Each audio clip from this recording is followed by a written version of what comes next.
but aging crowd of ballroom dancers.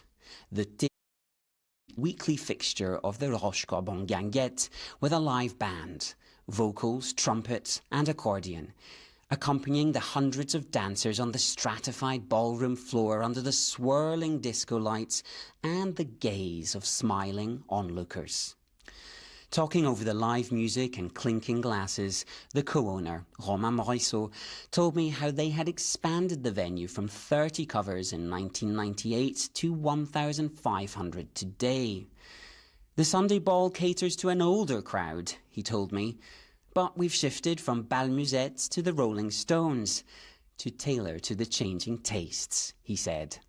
Taking a break from dancing on a bench, I met Robert, 80 years old, but he insisted he was one of the younger ones.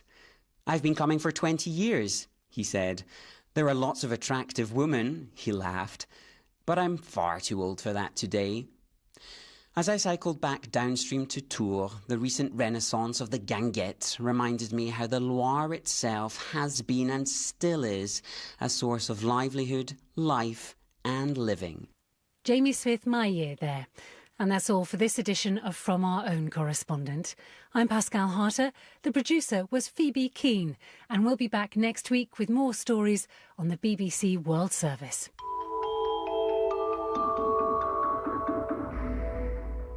That was the BBC programme From Our Own Correspondent. Good morning, Manitoba. You're listening to Information Radio here on CBC Radio 1, 89.3 FM, 990 AM, and everywhere on the CBC Manitoba YouTube page. I'm Corey Funk, today in for Marcy Marcusa. Good to be with you. Well, let us start by checking in with Heather Wells with a look at news headlines. End to the search for a 29-year-old Norwegian adventurer. The body of Stefan Shotvvic has been found in northern Manitoba. RCMP and community searchers had been looking for more than a week after he failed to arrive in Fort York. Kristen Dreisen speaks for the family and says they discussed the risks involved in this adventure. He says it was his Shotvvic's dream to make it all the way from James Bay to Alaska, and he had been preparing for the trip for several years. So we'll hear more about that as well. And a day of reflection, pride, and sadness for Ukrainians across Manitoba. Yesterday marked the 34th anniversary of that country's independence. It also marks 3.5 years of war following the Russian invasion.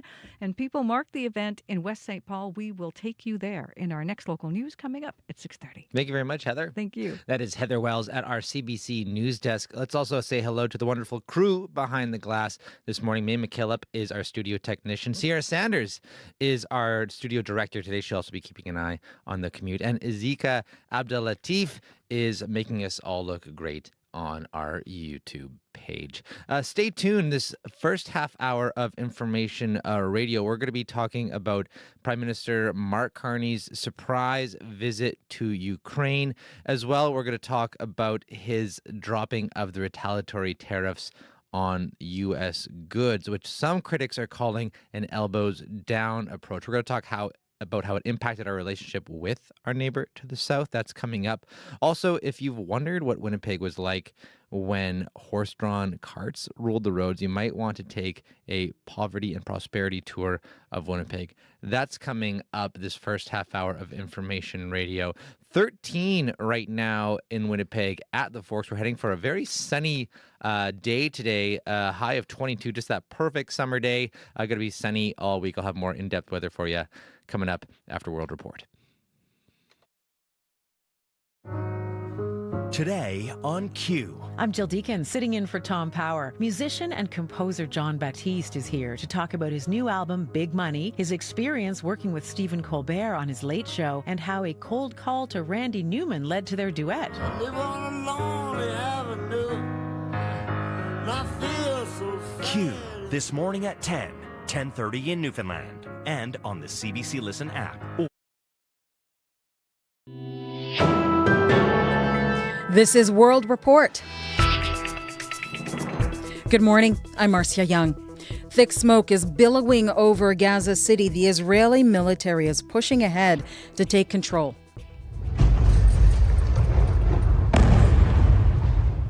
Airstrikes and heavy gunfire can be heard throughout Gaza City.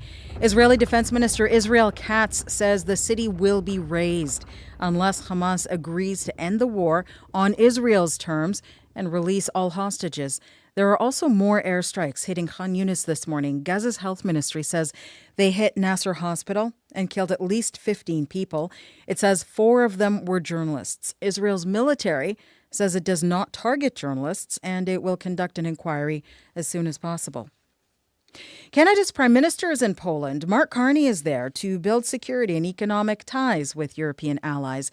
But high on the agenda is Russia's ongoing war in Ukraine and how Ukraine's allies plan to step up their support.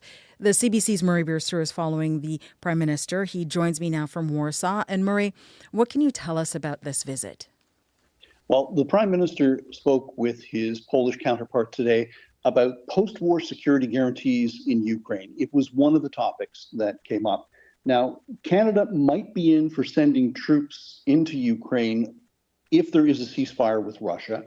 But Polish Prime Minister Donald Tusk reiterated his country's position this morning that no Polish troops are going to be going into Ukraine if there is a ceasefire or even a potential peace deal.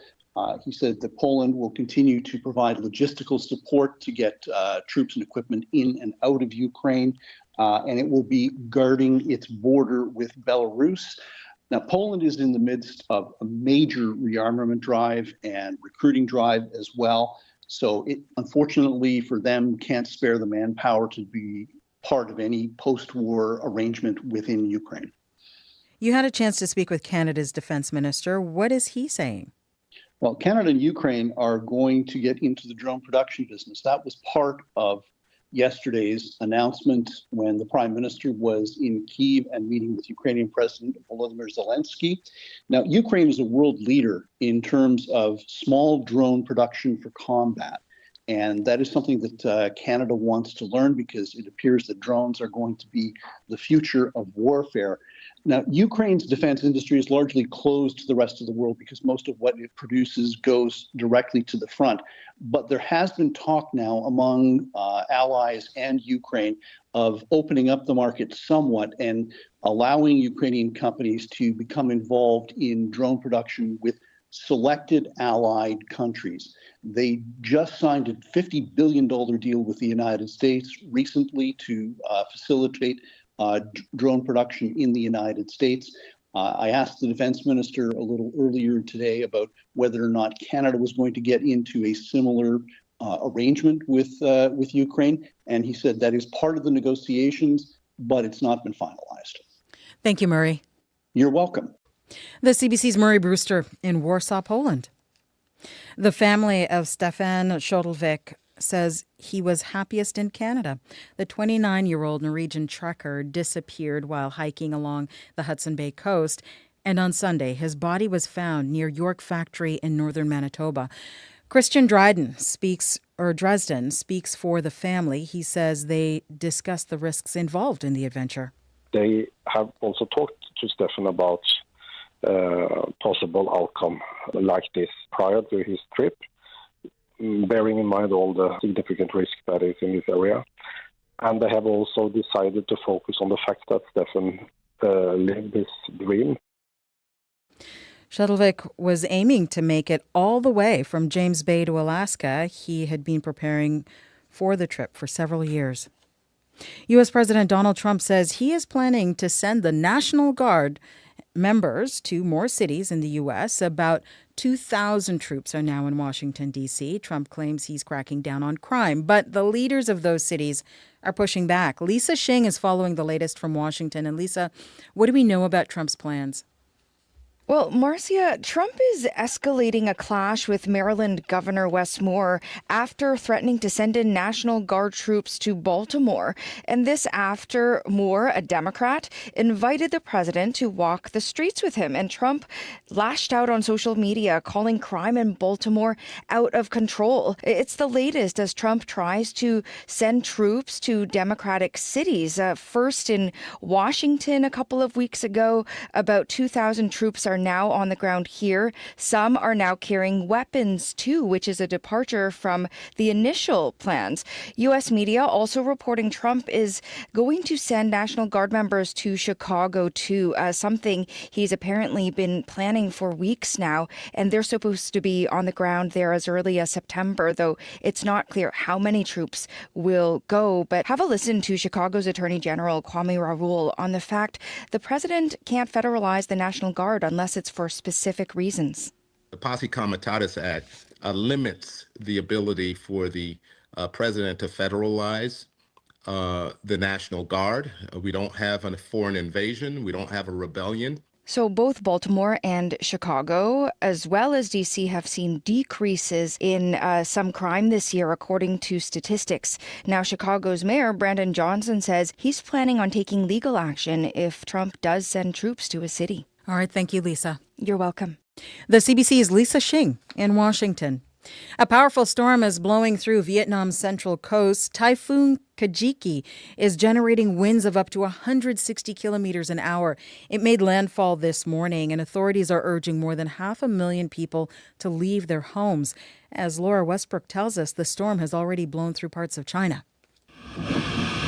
China's Guangdong radio and television showed the strong winds and heavy rain brought by Kajiki, which means swordfish in Japanese. Authorities were taking no chances, closing down businesses and public transport on Hainan Island. Some local residents reportedly took shelter from the storm in underground garages. Forecasters said after brushing the south of Hainan, the typhoon continued to intensify as it moved across the warmer waters of the South China Sea to make landfall in Vietnam. Some 30,000 people were evacuated from their homes. Hanoi resident Nguyen Quang Trong says he was starting to see rain hit the city on Monday afternoon. The weather in Hanoi now is still manageable. Some northern central airport in Vietnam are closed today. Authorities have warned of flooding, landslides and flash floods, with rain potentially exceeding 600 millimeters. Here's Professor Johnny Chan from the Asia-Pacific Typhoon Collaborative Research Center. What our analysis shows is that the frequency of the typhoons hitting Vietnam is actually on the increase, and also the intensity of the typhoons. So, in other words, we can expect more typhoons to hit Vietnam in the future. Kajiki is expected to lose its intensity as it moves inland, but it's still forecast to bring a lot of heavy rain to Laos and across Thailand as well. Laura Westbrook for CBC News, Hong Kong. Every year, smoking kills around 48,000 Canadians. That's a small city. Now a new national guideline is offering real help to quit smoking. The evidence suggests a new natural medication may be more effective than e-cigarettes or vaping. Health reporter Christine Birak has the details. I'll never stop thinking about quitting. It would be smart, of course. I'm not a stupid person. I'm just an addictive person. Nicotine addiction grips people harder than their regrets. Canada's now launching its first ever national guideline, a push to help people quit smoking. We have some really powerful tools. Calgary ER Dr. Eddie Lang led the task force. The online guide offers a list of proven strategies, from counseling and nicotine replacement therapies to medications that work. Perhaps surprisingly, e-cigarettes or vaping is low on the list. It's definitely not a go-to first-line choice, especially when there are so many other effective approaches available. Let me hypnotize you to quit smoking. With now. profit-driven ads flooding social media feeds, doctors warn smokers need help figuring out what's effective. We asked a doctor about some of those claims. Acupuncture doesn't really work very well. Dr. Matthew Stanbrook's a respirologist in Toronto. He says there's little or no evidence for hypnosis, laser therapy, acupressure, or St. John's wort to quit smoking. People need to know that their chances are way better if they get help, and that there are many options that work, and we can help them find one that works for them. Including a well-studied natural medication called cytosine. It effectively mimics nicotine's effects in the brain, reducing cravings and withdrawal symptoms.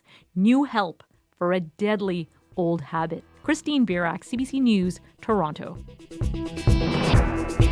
And that is the latest national and international news from World Report. News anytime at cbcnews.ca.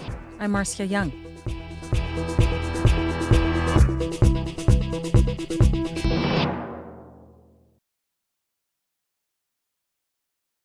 Good morning, Manitoba. You're listening to Information Radio here on CBC Radio 1, 89.3 FM, 990 AM, and everywhere on the CBC Manitoba YouTube page. I'm Corey Funk, in for Marcy Marcusa.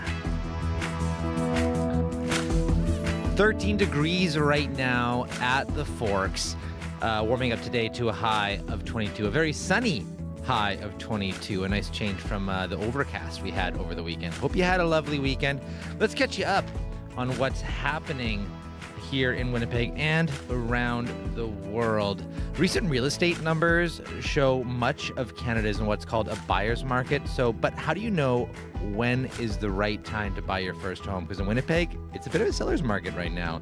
We're going to catch up with the CBC's Ashley Fraser on that. Also, Prime Minister Mark Carney has dropped retaliatory tariffs on many U.S. goods, which some critics are calling an elbows down approach. We're going to talk about how it's impacted our relationship with our neighbor to the south. Also, if you're always been wondering what Winnipeg was like when horse-drawn carts ruled the roads, you might want to take a poverty and prosperity tour of Winnipeg. We're going to talk about that shortly here.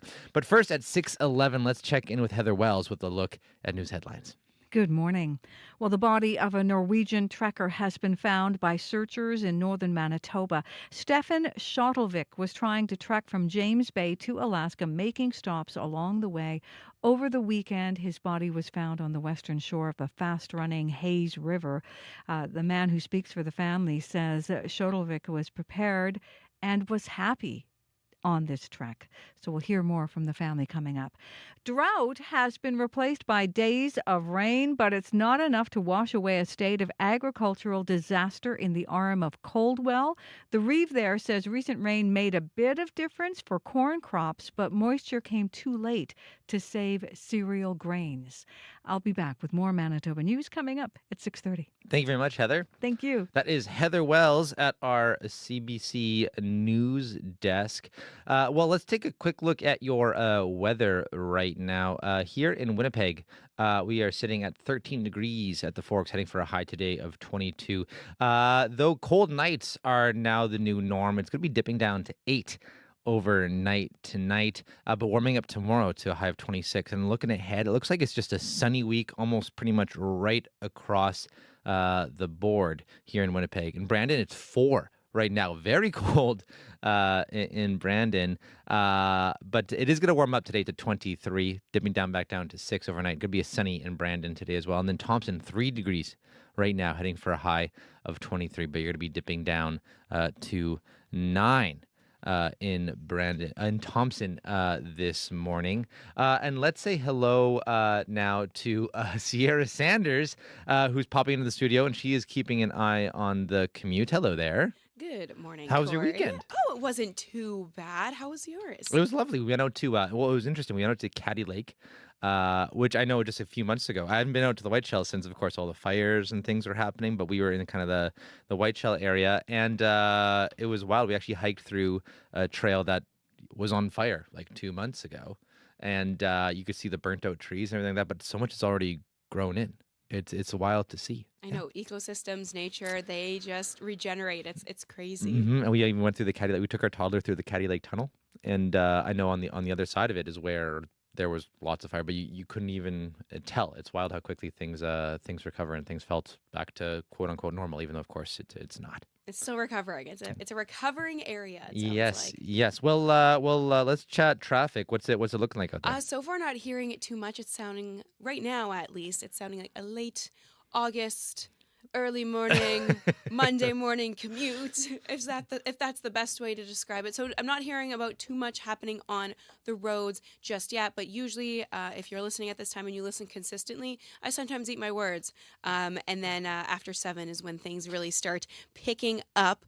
But I would love to know what's going out there on your commute, whether you are here in the city or out on the highways, whether you're walking, biking, driving, maybe you're scootering. Either way, would love to know what things are looking like out there so I can let your fellow commuters and listeners know. And the number to call is 204-788-3093.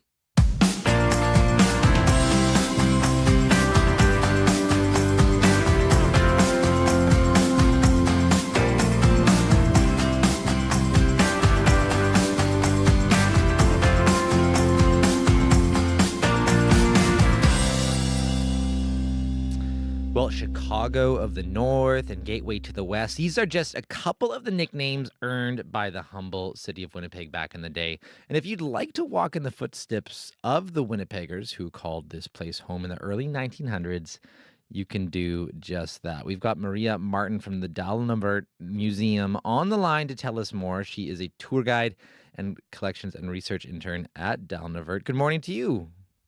Good morning. Hi. Hi. So give us a rundown of this walking tour you're putting on.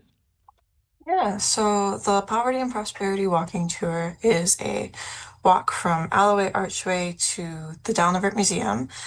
And what we're doing on it is looking at how the population growth happened here, how that population growth affected the city socially and economically. And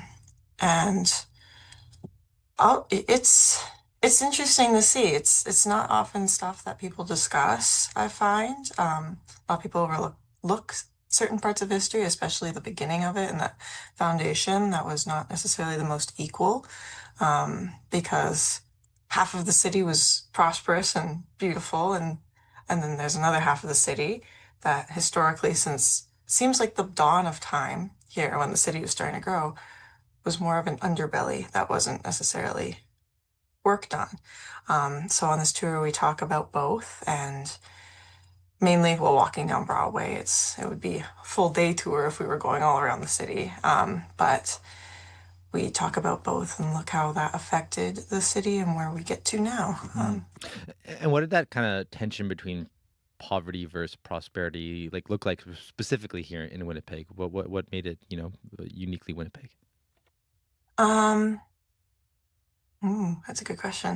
What made it uniquely Or I Winnipeg? guess what was the makeup of, what caused the prosperity here, and what kind of caused the poverty here as well? What was the makeup of the people? Let's start with the people who were prosperous. What was the makeup of them? Prosperous, yeah.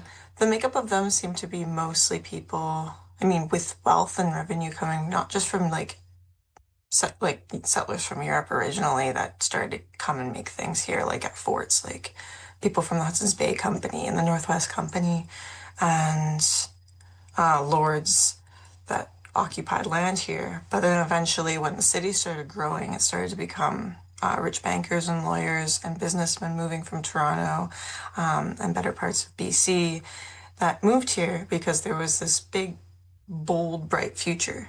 We were on par with New York and Chicago at the time, and we were actually supposed to be bigger than Toronto. That's why people from Toronto were moving here.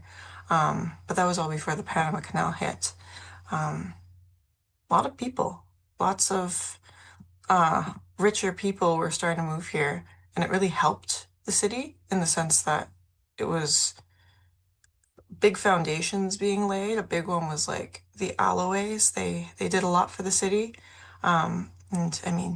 Mr. Alloway, William, he was Alloway and Champion, one of the biggest banks here. And his wife, they both, helped out a lot. But as opposed to the poverty side, a lot of it was more so penniless immigrants coming to move here when the Canadian government was trying to lure people to Canada, especially to the prairies, looking for farmers and field workers primarily, and trades workers and businessmen occasionally. But a lot of people, when they were moving here, and if they had no money, they were kind of pushed and segregated to a certain district in the city, versus if you had money, you could just kind of go wherever you want in the better district, if that makes sense. Do you see any parallels between that time and now? Can you kind of draw a bit of a through line from that era to Winnipeg now? Yeah. From that era to now, one of the biggest connecting points that is still visible to this day is how the North End is kind of bad. It still is. But even since the beginning, it's always historically been necessarily not so great place, which is unfortunate. Because at one point in time, it was actually festered in disease and pollution, because it was so overpopulated in that area. Because it was actually dubbed the Foreign Quarter, and it's where they just kept putting immigrants with little income, no income, and of a lower class were put there to live, as opposed to how Broadway was. And Broadway was one of the most expensive districts. And then when we think about that now, one of the most expensive districts, not a lot of people think Broadway because it's more so middle class that occupy that space. People now think of like Wellington. Wellington was also an area that richer classes started occupying when Broadway got really full and the city started developing more and more. But Wellington still carries that weight because it still has prosperous living on it to an extent versus Broadway. It's not as much so anymore. But you can still see it. We still have some traces in that area of old homes from that time. Like the Downlivert's a good example. And there are a few left in there. But now I feel like most of the ones left are now like law office buildings for private law practices. So that's one of the reasons why people miss the Downlivert, because it's similar, and if you don't walk up to it, it's like it's just another house in the area that probably has a business running out of it. That's not necessarily public, but this one's public. We can still see it, which is a good example of a home during the time because it was beautiful. I mean, those people love their craftsmanship. I'm sure, this is, I guess, a nice overview of some of the places you'll be showing folks. But if they do want to book one of the tours with you for this Poverty versus Prosperity tour, what can they do? What can they do? Or how do they book? Well, how do they book? They go, if you want to book a tour for this, you can go on our website, the Downlivert Museum website, and on either the events or on the tour tab, it'll pull up like a calendar or it would list all the tours, and you would just book through there. It's through Fair Harbor, which is linked to the website, so don't worry.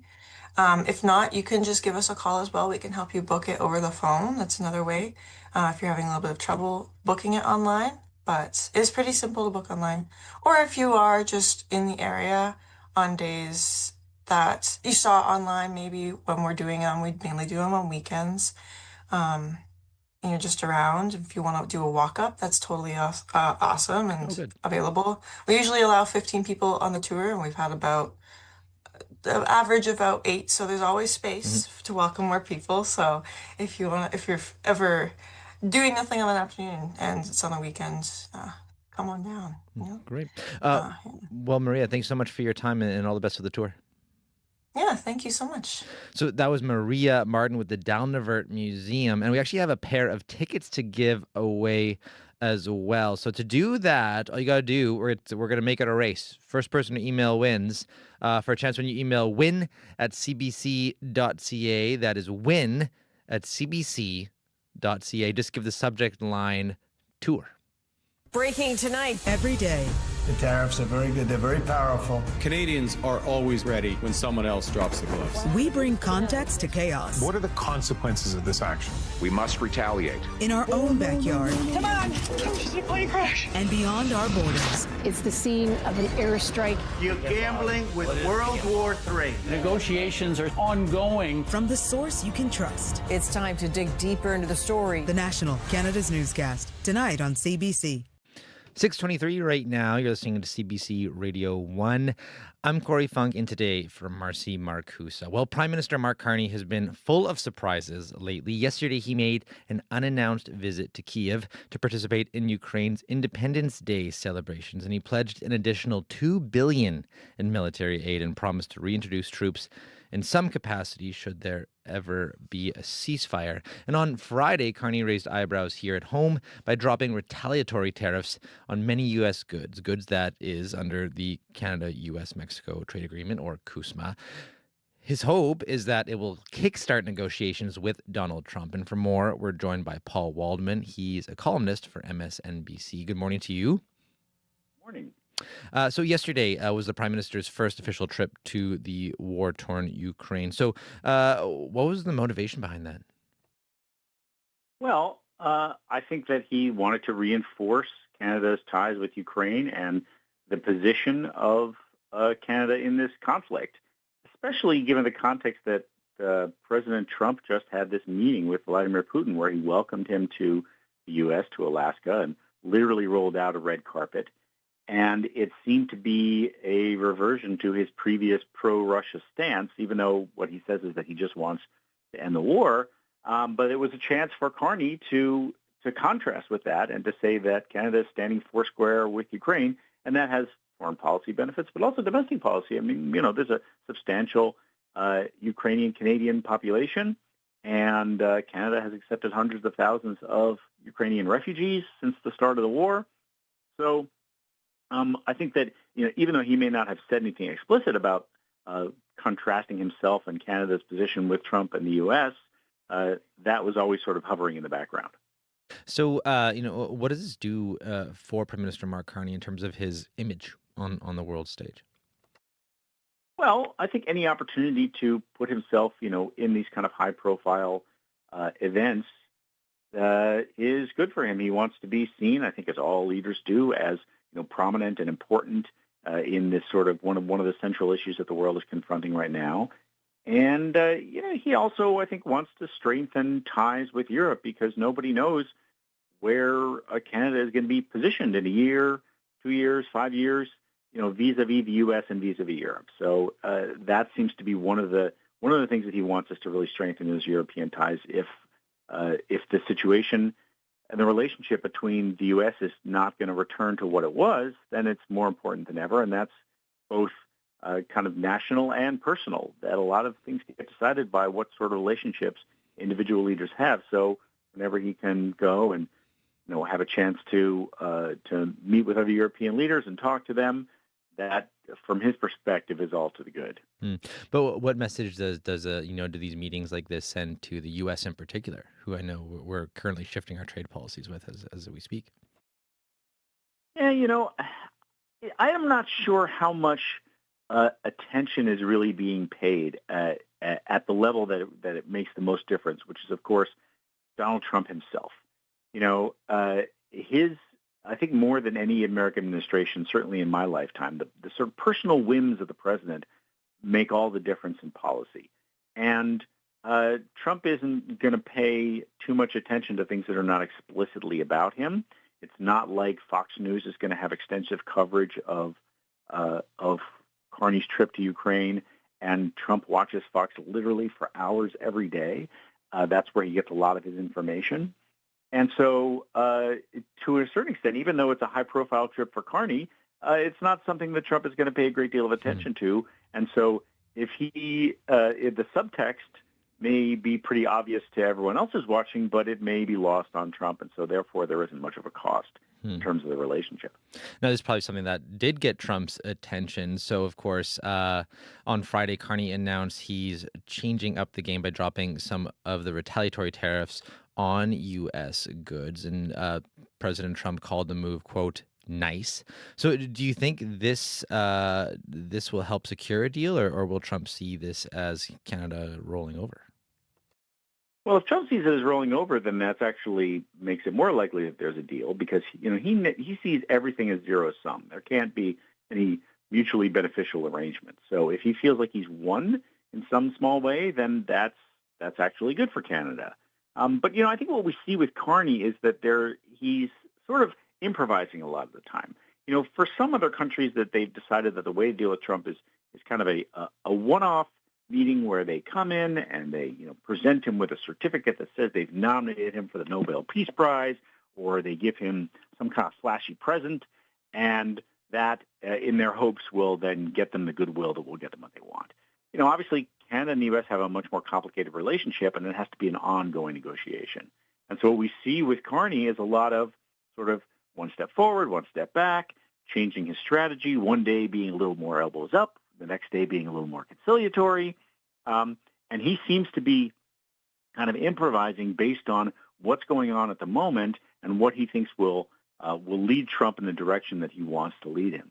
And sometimes it's hard to tell, one day whether what you do today is really going to get you the benefits in a week or a month or a year that you're looking for. But that seems to be Carney's approach, that he's doing different things at different times wherever he can perceive that he can sort of nudge Trump in the direction that he wants. Well, Paul, we'll have to leave it there. Thanks so much for your time this morning. My pleasure. Thanks a lot. Paul Waldman is a columnist for MSNBC. We reached him in Washington. Still to come, we've got your business news. We're also going to be talking more about the dwindling moose population that's caused Blood Vein First Nation to set up checkpoints in for non-Indigenous hunters. That's all coming up after your CBC Winnipeg News. This is CBC News. Good morning. I'm Heather Wells in Winnipeg. At 6:30, it is chilly. It's 6 degrees at the airport, a little bit warmer downtown, 13, as we begin the last week of August, and we are going to see a warm-up this week. Today, sunshine, a high of 22. A devastating end to the search for a 29-year-old Norwegian adventurer. The body of Stefan Shotvvic has been found in northern Manitoba. RCMP and community searchers had been looking for more than a week after he failed to arrive in Fort York. Christian Driessen speaks for the family and says they discussed the risks involved in this adventure. They have also talked to Stefan about possible outcome like this prior to his trip, bearing in mind all the significant risk that is in this area. And they have also decided to focus on the fact that Stefan lived this dream. Shotovvic's dream was to make it all the way from James Bay to Alaska. He had been preparing for this trip for several years.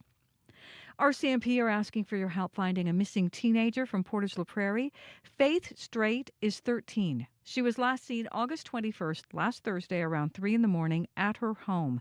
She's 5'2", thin, with brown eyes and long brown hair, last wearing a white sweater and jean shorts.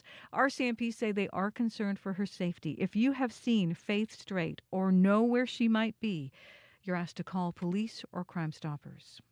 A ceremony to ban outside hunters.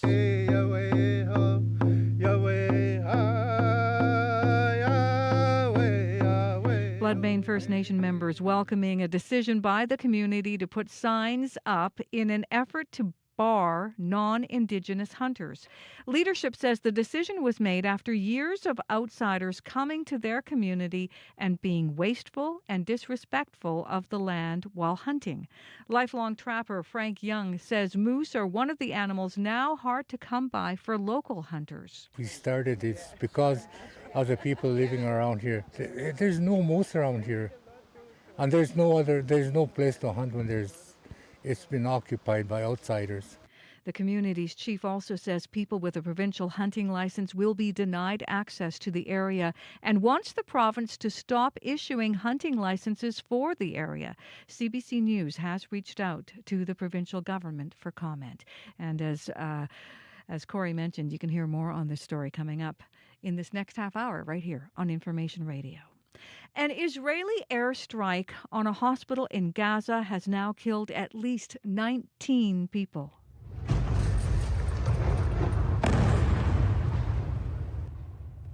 That's the sound of airstrikes and gunfire echoing throughout Gaza City. Among those killed, 4 journalists, including a 33-year-old visual journalist who had been working for the Associated Press since the start of the war. The freelancer recently reported on Nasser Hospital doctors struggling to save children with no prior health issues who were dying or wasting away from starvation. News publications Al Jazeera and Reuters also confirm their journalists and freelancers were among those killed in the strike. You can hear the latest national and international news coming up on World Report at 7. Thousands gathered across Manitoba yesterday, marking Ukrainian Independence Day. A celebration in West St. Paul, a time for reflection and gratitude for Ukraine's independence as a country. It's also 3.5 years since Russia's invasion. Prime Minister Mark Carney visited Kyiv yesterday, expressing Canada's continuing support for Ukraine. Joanne Lewandowski at the Ukrainian Canadian Congress says Carney's visit brought her to tears. To be invited and to go there is a very big coup for us. We are so happy because it shows that we Canadians are supporting Ukraine, and that's what they need. Lewandowski says more than 100,000 Ukrainians displaced by war have now come to Canada. More than 30,000 are in Manitoba.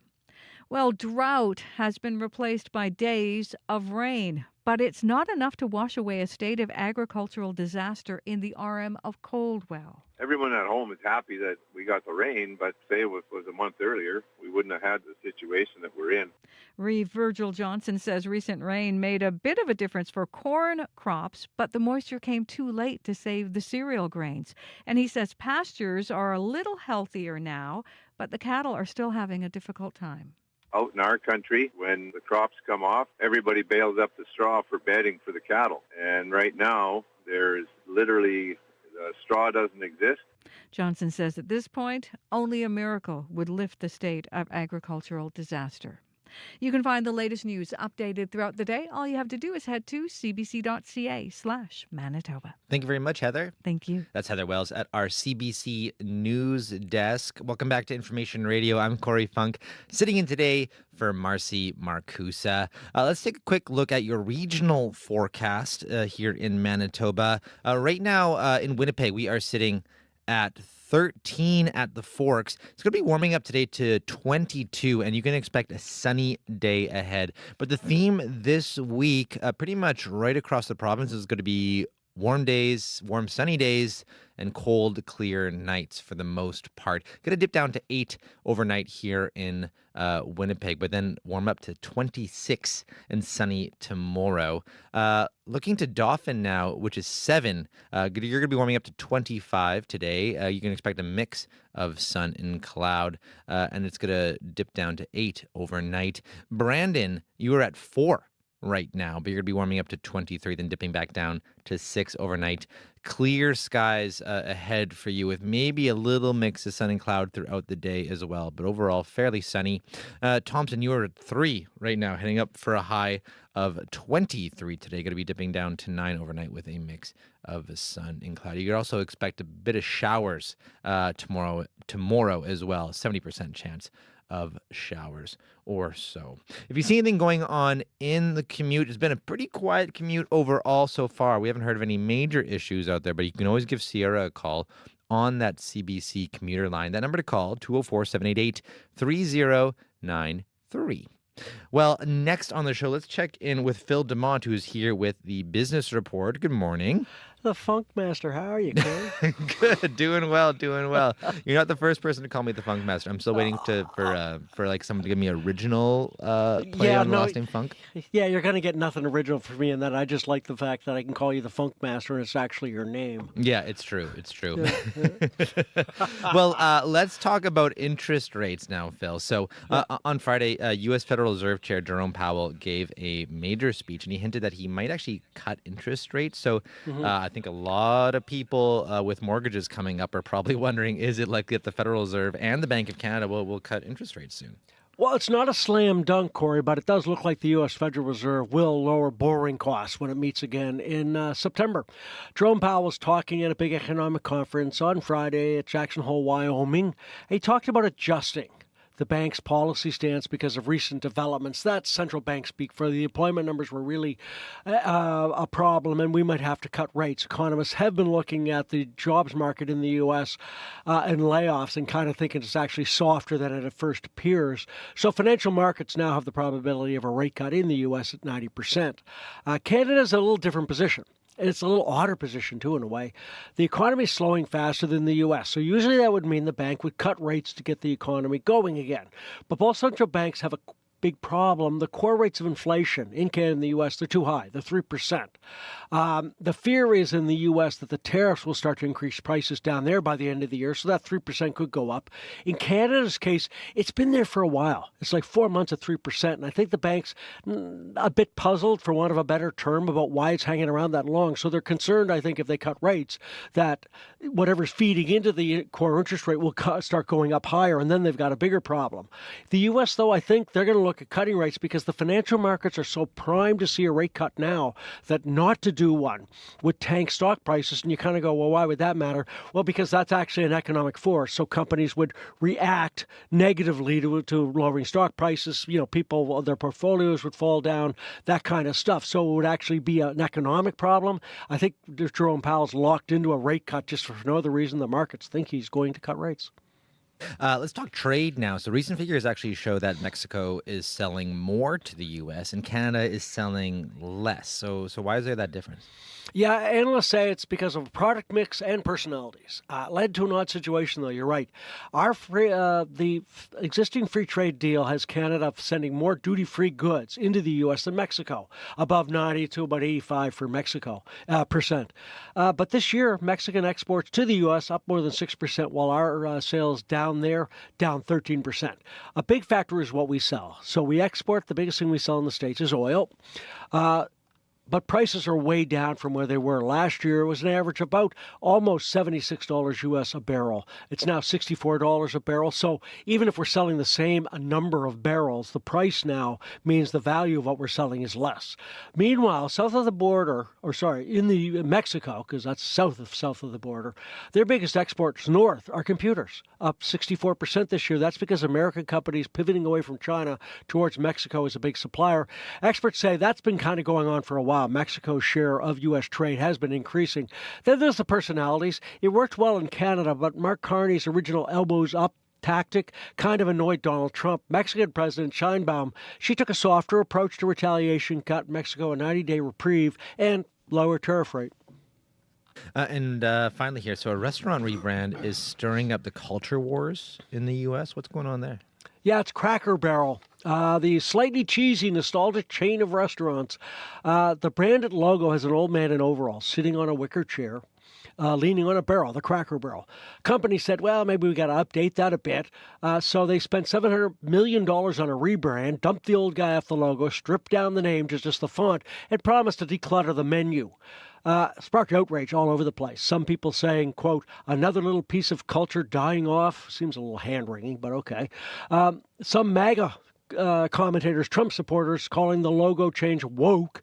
But really, the problem is the shares of the company dropped $100 million in market value last week. Got you thinking about other really bad logo changes. There's Aunt Jemima's syrup. That didn't go well. 2010, I like this one. The Gap decided to change its logo, the logo, and people lost their minds. So 6 days later, they changed it back. Tropicana, yeah, they decided to modernize their OJ logo by dropping the iconic orange with a straw poking through it. Sales dropped 20. It's a logo. Sales dropped 20%. And the parent company ditched the update. I mean, I understand. I feel a bit bad. They changed the... I remember stuff, though, as a kid. Tiger in your tank, all that stuff went away. You felt a bit bad, but then you went on. I don't get I'm worked up about not having an orange on my orange juice package. I know what it is when I'm buying it. I worked at Mountain Equipment Co-op when they changed it from the iconic mountain logo just to the square, and they got rid of all the mountains. And I remember there being quite a backlash from the membership at the time. Yeah, I guess I get it. Like, you don't want to see those kind of changes, but geez, it's a bit like I had a mullet. I don't want to be wearing a mullet now. You got to change with the times, man. Well, finally here, what's happening in the markets so far this morning? Bit of a down day in Europe. Germany, France off a bit. UK up slightly. Asia had a good day, though. There's a view that the Chinese investment market might benefit from a U.S. rate cut, money going from the U.S. to China. Hong Kong, Shanghai up 1.5%. Oil up 50 cents, $64.16 a barrel. Gold's down $7, $3,412 U.S. an ounce. And the Canadian dollar, decent day, up more than a tenth of a cent, trading at 72.33 cents U.S. Thank you very much, Phil. Thanks, Corey. That's Phil DeMont with our CBC Business News.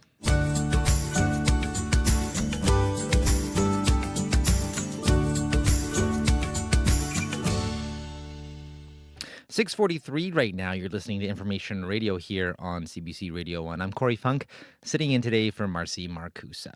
Well, Bloodvein First Nation is no longer allowing non-Indigenous hunters on their land. This decision was made after a decline in moose population due to overhunting and meat wastage. Moose carcasses were found with missing heads, while the rest of the animal was left to rot. The First Nation is calling on the province to stop issuing hunting licenses in Bloodvein territory. They have checkpoints set set up and are turning away non-Indigenous hunters. Here's Lisa Young, the Bloodvein First Nation chief. Today we take the opportunity to erect the sign that states no hunting in our traditional territories. For thousands of years we've practiced hunting and trapping and fishing in our traditional territories as a means of our culture. This culture and tradition has been passed on from generations to generations. We'd like to preserve our traditional teachings, and we'd like to preserve our waters and our lands, and we'd like to pass those traditions on to our younger generation. In 1876, Bloodvein River First Nation signed Treaty 5. And within that treaty, it says that we are granted the right to pursue hunting, fishing throughout our lands.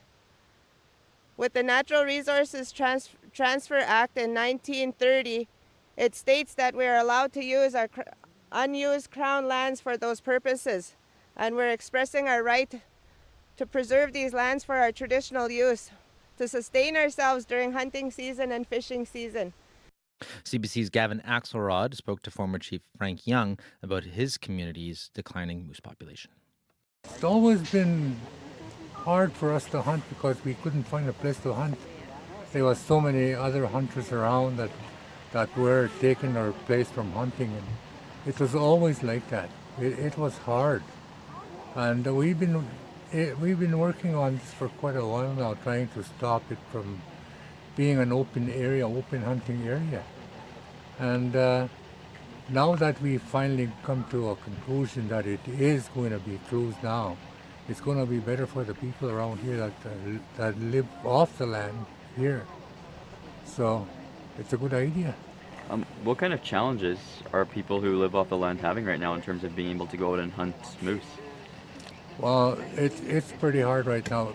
For the last couple of 3 years, I think, we've been flying inland, and it's expensive to fly inland just to go moose hunting because there was no area for us to hunt around here. So it's good now that it's going to be closed. I was going to ask you, how important do you think it'll be to maybe reestablishing some of the moose population to make sure non-Indigenous hunters are kept out? Well, the idea of this from the first time that we started is because of the people living around here. There's no moose around here, and there's no place to hunt when it's been occupied by outsiders. So we're looking forward to what's going to happen in the future about this situation that we have right now. What do you think putting up these signs will mean for people who hunt in this area? It'll mean a lot to us. Like it's going to mean a lot for the people around here that these signs are put up, and if they can be respected by the hunters that want to come out here, if they can respect them, then fine, it'll be good. But if they don't respect them, then something has to be done about these people. So you think the community can maybe work with non-Indigenous hunters at some point in the future? In some point in the future, if there's enough moose population, they will be allowed to come in and hunt with us. Because we're not saying that they can't come at all in the future. If there is a population of moose that can be hunted, we'll get along with them. There's no problem there at all. But right now, it's not feasible for them to come in and hunt what we depend on. I was going to ask you, what does the moose population look like around this area? Well, they had the count last year, and the count was bad because of the fires that we had here a couple of years back, 3 years back. The population was nil, as far as the conservation officer that I was talking to. And he said most of the survivors, the most population survivors, were in the water. They were in the rivers. After the fire, there was nothing to eat, for they had to move on. So hopefully later on they'll come back. What do you hope comes out of all of this? The reason why we started this was because every year we have a moose derby, and last year was the first year that nobody got a moose last year from the community because of the hunters being all around us, and nobody could hunt. And nobody can afford to fly inland to go and hunt like we do. How'd that make you feel? Well, most of us, when we were talking about it, we said, we thought about it again, and we talked about this, trying to shut this place down for white hunters and other hunters. We don't mind hunters. There's a reason to be a hunter, to feed your families. And if there's no moose, what can you do? You can't feed your family. So it's hard. What does hunting mean to you? It means a lot to me. I've been hunting ever since I was a young man. And there was a lot of moose then. We traveled a long ways up the river just to hunt. And I love the country. And if there's moose in it, I love it better. If there's none, what can you do? What's that like for you now, after all the years you've spent hunting in this area, to see that the moose population is dwindling? Oh, I don't know. It's hard to say. It's very unsettling sometimes when you know you're gonna go hunting and there's nothing there to hunt. So it's kind of hard for the people, for the young hunters here that are hunting. And that's Bloodvein First Nations former chief Frank Young speaking with CBC's Gavin Axelrod. We also heard from current chief Lisa Young. CBC Manitoba reached out to the Municipal and Northern Relations Minister Ian Bushy's office in the province multiple times over the weekend, but did not receive a response before publication. And the Manitoba Lodges and Outfitters Association also did not respond to CBC's request for comment. We also, for more on this story, you can head to cbc.ca/Manitoba. I think we underestimate the power of the media to shape our worldview. A bold new CBC News documentary that unpacks the news media and its role in the polarization and unmaking of a citizen. From ratings wars, mistrust, and fake news. We were no longer consuming the same story. To the politicization of the pandemic, anti-racism marches, and the weaponization of social media. We are so polarized that we will polarize around absolutely anything. Big news, now streaming on CBC Gem. 6:51 right now, and since about 2022 we've been hearing a lot about the drop of housing prices in some cities across Canada. There seems to be a lot of supply on the market, especially for those in some of Canada's most expensive cities. And here in Winnipeg and across Manitoba, though, houses are becoming more expensive. This July actually saw some of the highest monthly average prices on record, according to the Winnipeg Regional Real Estate Board. But compared to prices in Toronto or Vancouver, housing prices are still much more affordable. So is this a good time to get into the Canadian housing market? CBC's Ashley Fraser has been covering this story and joins us now. Good morning. Good morning. So tell us, first off, what the market looks like for some places right now. Yeah, I mean, as you mentioned there, obviously it's very different all across the country. But in some of those very, very expensive markets like the GTA and the Greater Vancouver area, what we're seeing is a lot of listings and also a lot of listings sitting on the market for quite a while. So we've heard up to like 45 days to 135 days, a lot of condos just kind of sitting there really, which could be really good for a first-time home buyer who maybe thought that, buying in these markets was very unattainable. So why is this happening in the first place? Yeah, so I spoke to an RBC economist, Robert Hogue, about why this is going down. What we've seen is on the demand side that interest rate cuts since June of 2024 have been able to make it a bit more affordable, more realistic for some buyers that had been kind of pushed, or potential buyers pushed to the sideline, to make their way back in the market. And so that brought more buyers in, but then things changed again this year with, one word, tariffs and the trade war with the US. So that created a lot of uncertainty in the market and, it made people very hesitant to buy. So then what you see is that all of that supply and people wanting to sell, things just kind of sat there. And experts say, that supply has obviously been great for a first-time home buyer because you can ask for a lot more when making an offer.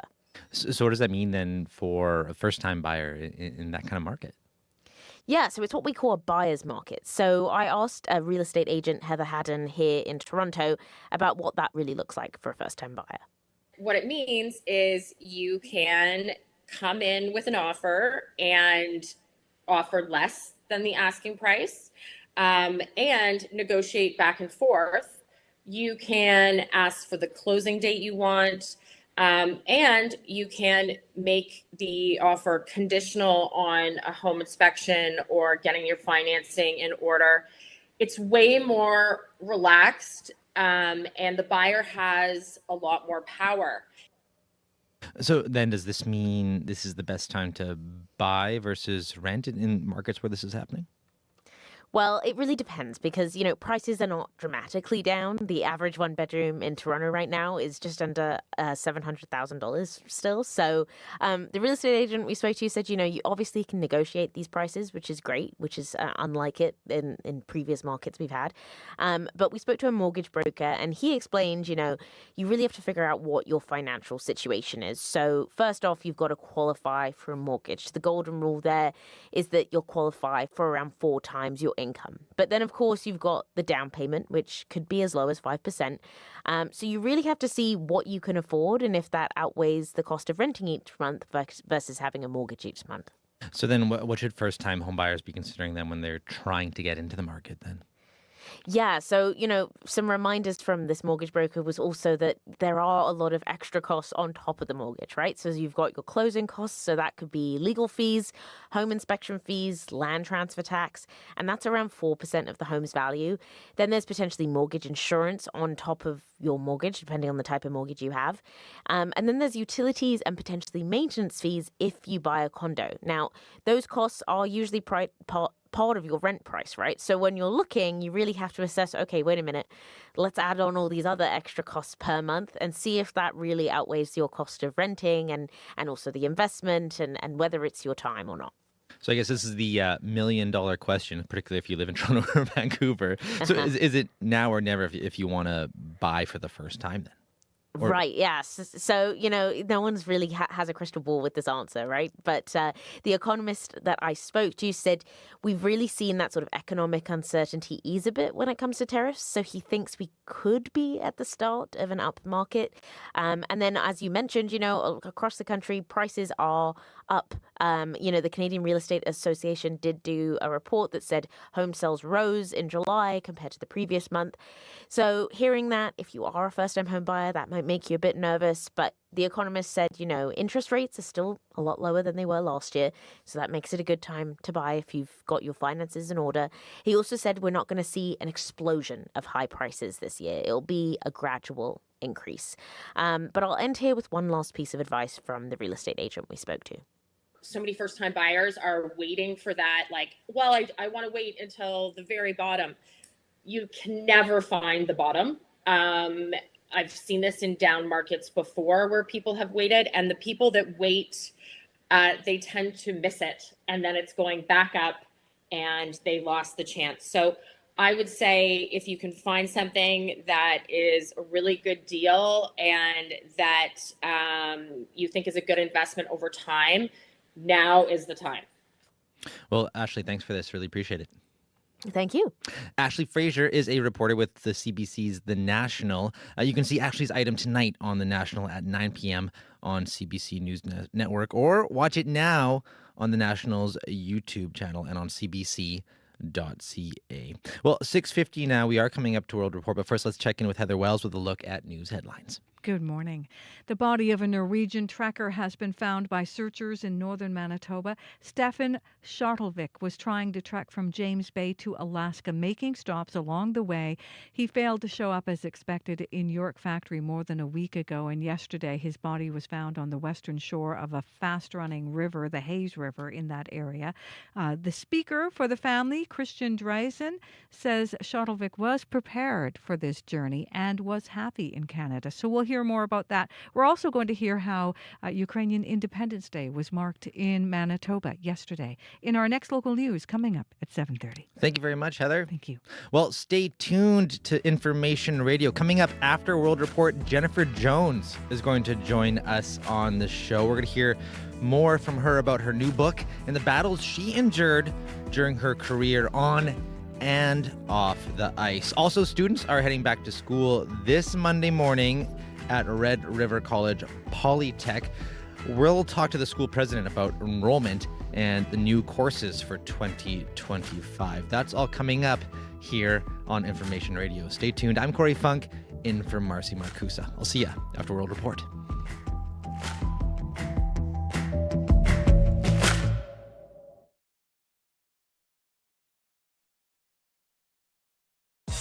If it happened today, find out today. That's the power of having the news in your hand. Get late-breaking news from reporters across the country, straight to your mobile device. Customize your experience with news from your region and what matters to you. Whether it's big headlines, detailed articles, live events, or on-demand video, CBC News has got you covered. Connect to the world. Download the free CBC News app or visit cbcnews.ca. This is World Report. Good morning. I'm Marcia Young. Israel is insisting it does not target journalists, and it says it will immediately investigate airstrikes on Gaza's main hospital. Palestinian health officials say at least 19 people were killed in that attack, including at least 4 journalists. And as Julia Chapman reports, Israeli airstrikes are also bombarding Gaza City. Chaos and confusion after a strike hits the roof of the Nasser Hospital in Khan Yunis. Minutes later, local reporters say there was a second explosion. It struck emergency workers and journalists responding to the first one. After a perilous night, there were also more strikes on Gaza City this morning. Tess Ingram is a spokesperson for UNICEF. We've got heavy bombardments happening in Gaza City. Last night was particularly intense, and this morning there were some really visible strikes over to the east, 4 in a row, which just turned the sky black. Israel has told civilians to leave the city for designated safe zones, but even those have come under attack. This Gaza City resident says he won't flee because he expects to die whether he stays or goes.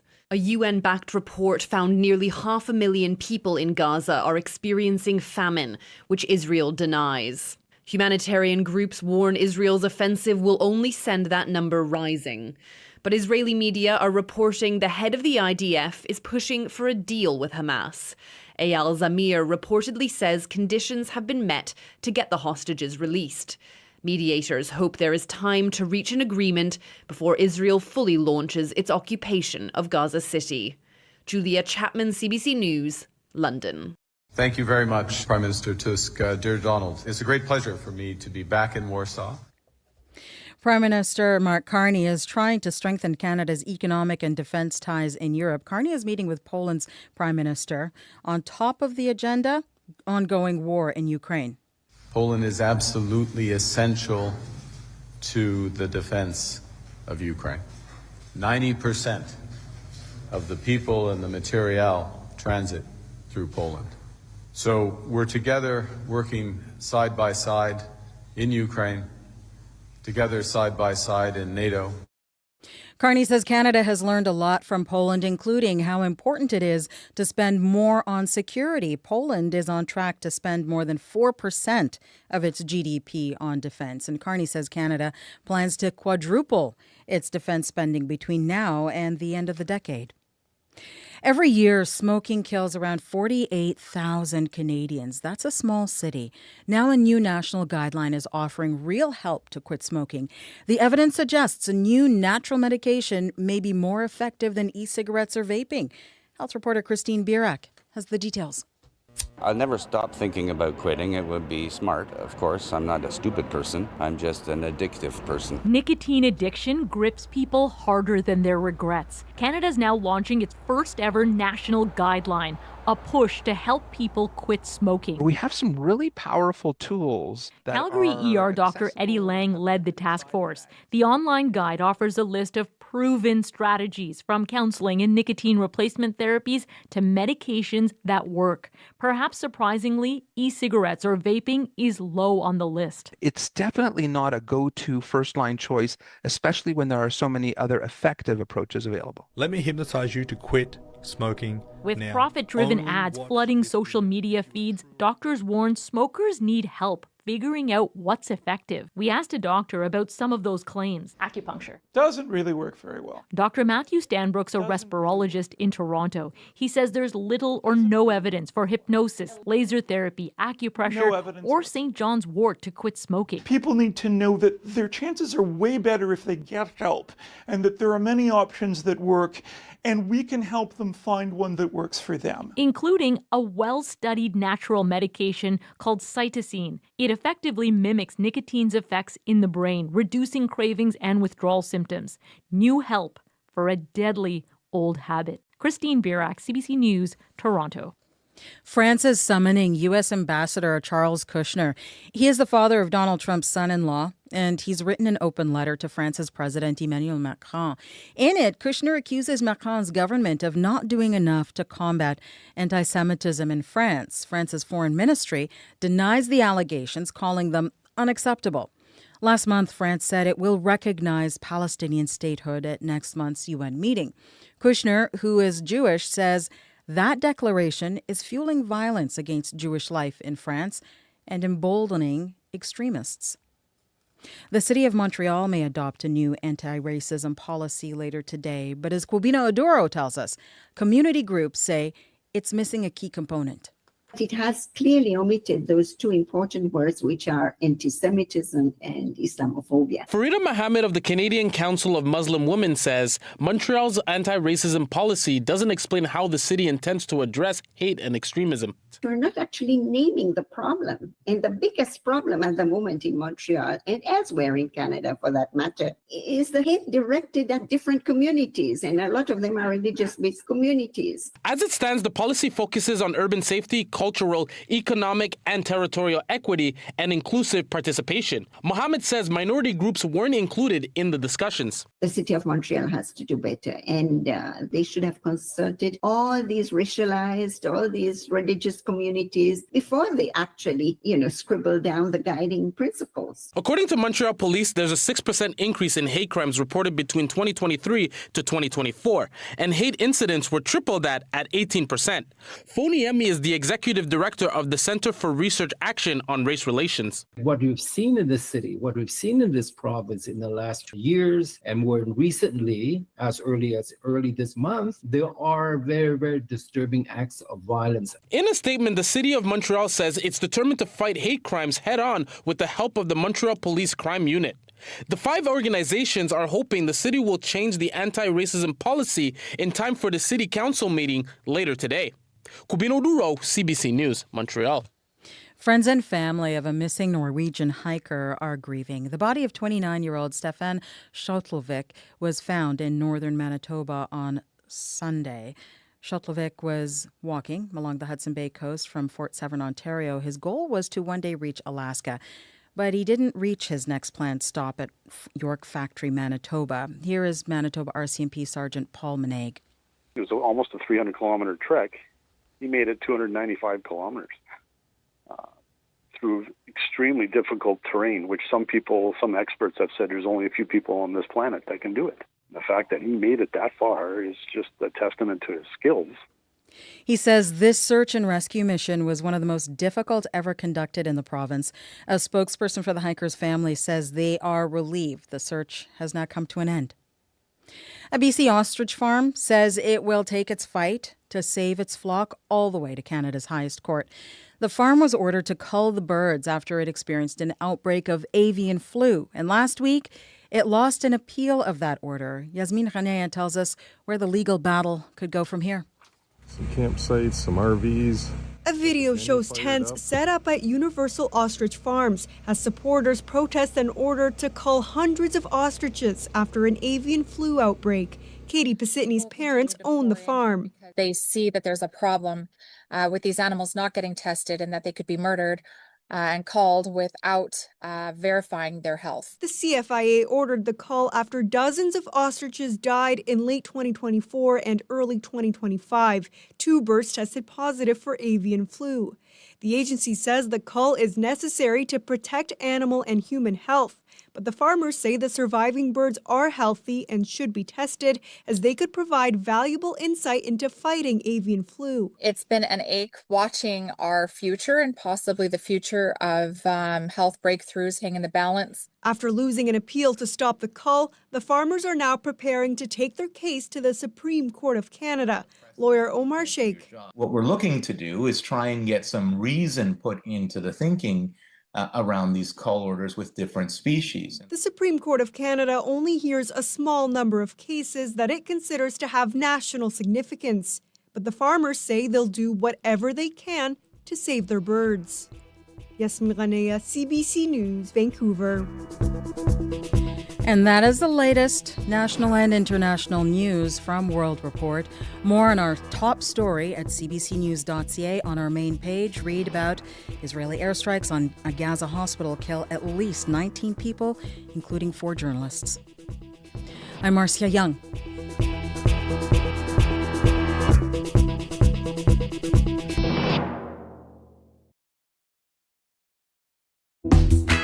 Good morning, Manitoba. You're listening to Information Radio here on CBC Radio 1, 89.3 FM, 990 AM, and everywhere on the CBC Manitoba YouTube page. I'm Corey Funk, in for Marcy Marcusa.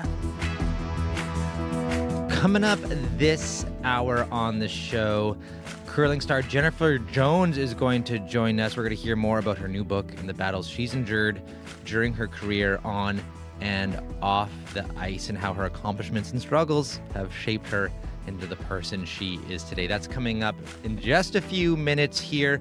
Also, we're going to head to River Polytech, which already is starting classes today. We're going to speak with its president about what's new this year at the school and what it's like for students starting in August. All that and much, much more coming up this hour on Information Radio. Stay tuned.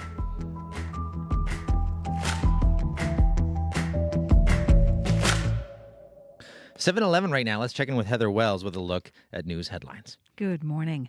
Well, a devastating end to that search for a 29-year-old Norwegian adventurer. The body of Stefan Shotvvic has been found in northern Manitoba. RCMP and community searchers had been looking for more than a week after he failed to arrive in Fort York. Kristen Dryson speaks for the family and says they discussed the risks involved in this adventure. We'll hear more. And Bloodvein First Nation says non-Indigenous hunters are no longer welcome on their territory. The community put up no trespassing signs over the weekend. The chief there says elders and residents support the ban because outsiders in past years have been wasteful and disrespectful of the land. We'll hear more in our next local news coming up at 7:30. Thank you very much, Heather. You're welcome. That's Heather Wells at our CBC News desk. At 7:50, we're actually going to hear more from the spokesperson for the family of that Norwegian trekker coming up, and to talk more about that tragedy and what it's meant for his family. Well, right now, let's just take a quick look at your weather. 13 degrees right now in Winnipeg at the Forks. We're going to be warming up to 22 today and sunny. And if you're wondering looks like looking ahead long term this week, the theme is going to be warm, sunny days and cold, clear nights here in Winnipeg. It's going to dip down to 8 overnight and then warm up to 26 tomorrow and be mainly sunny. And generally, that's kind of the up and down. That's kind of forecast for the rest of the week as well. Not too much variance there. I'm going to have more of an in-depth forecast for you coming up after 7:30. But right now, let's check in with our studio director, Sierra Sanders, who has a look at the commute. Hello. Hello. I just want to say I really do like it when the nights start to cool off. Oh my gosh, I know. Well, it's just something about it, being able to open your window and sleep so comfortably. It's my favorite. And when it was raining too, you get the pitter-patter with the cold. It's like the best sleeps. Exactly. Well, so far your commute is looking pretty good out there. I haven't heard about anything that's getting in your way or anything super major happening here in the city or out on the highways. But if that's not the case and something is getting in your way, whether you are here in the city or anywhere else in the province, I would love to know about it so I can let your fellow listeners and commuters know. And that's whether you are walking, biking, driving, scootering, however you are getting around this morning. I want to hear about it. You can give me a call on the CBC commuter line. That number is 204-788-3093.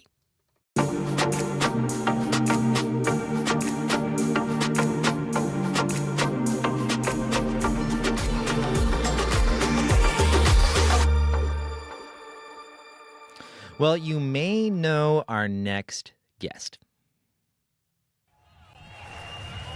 Jennifer Jones from curling great to curling legend, just like that.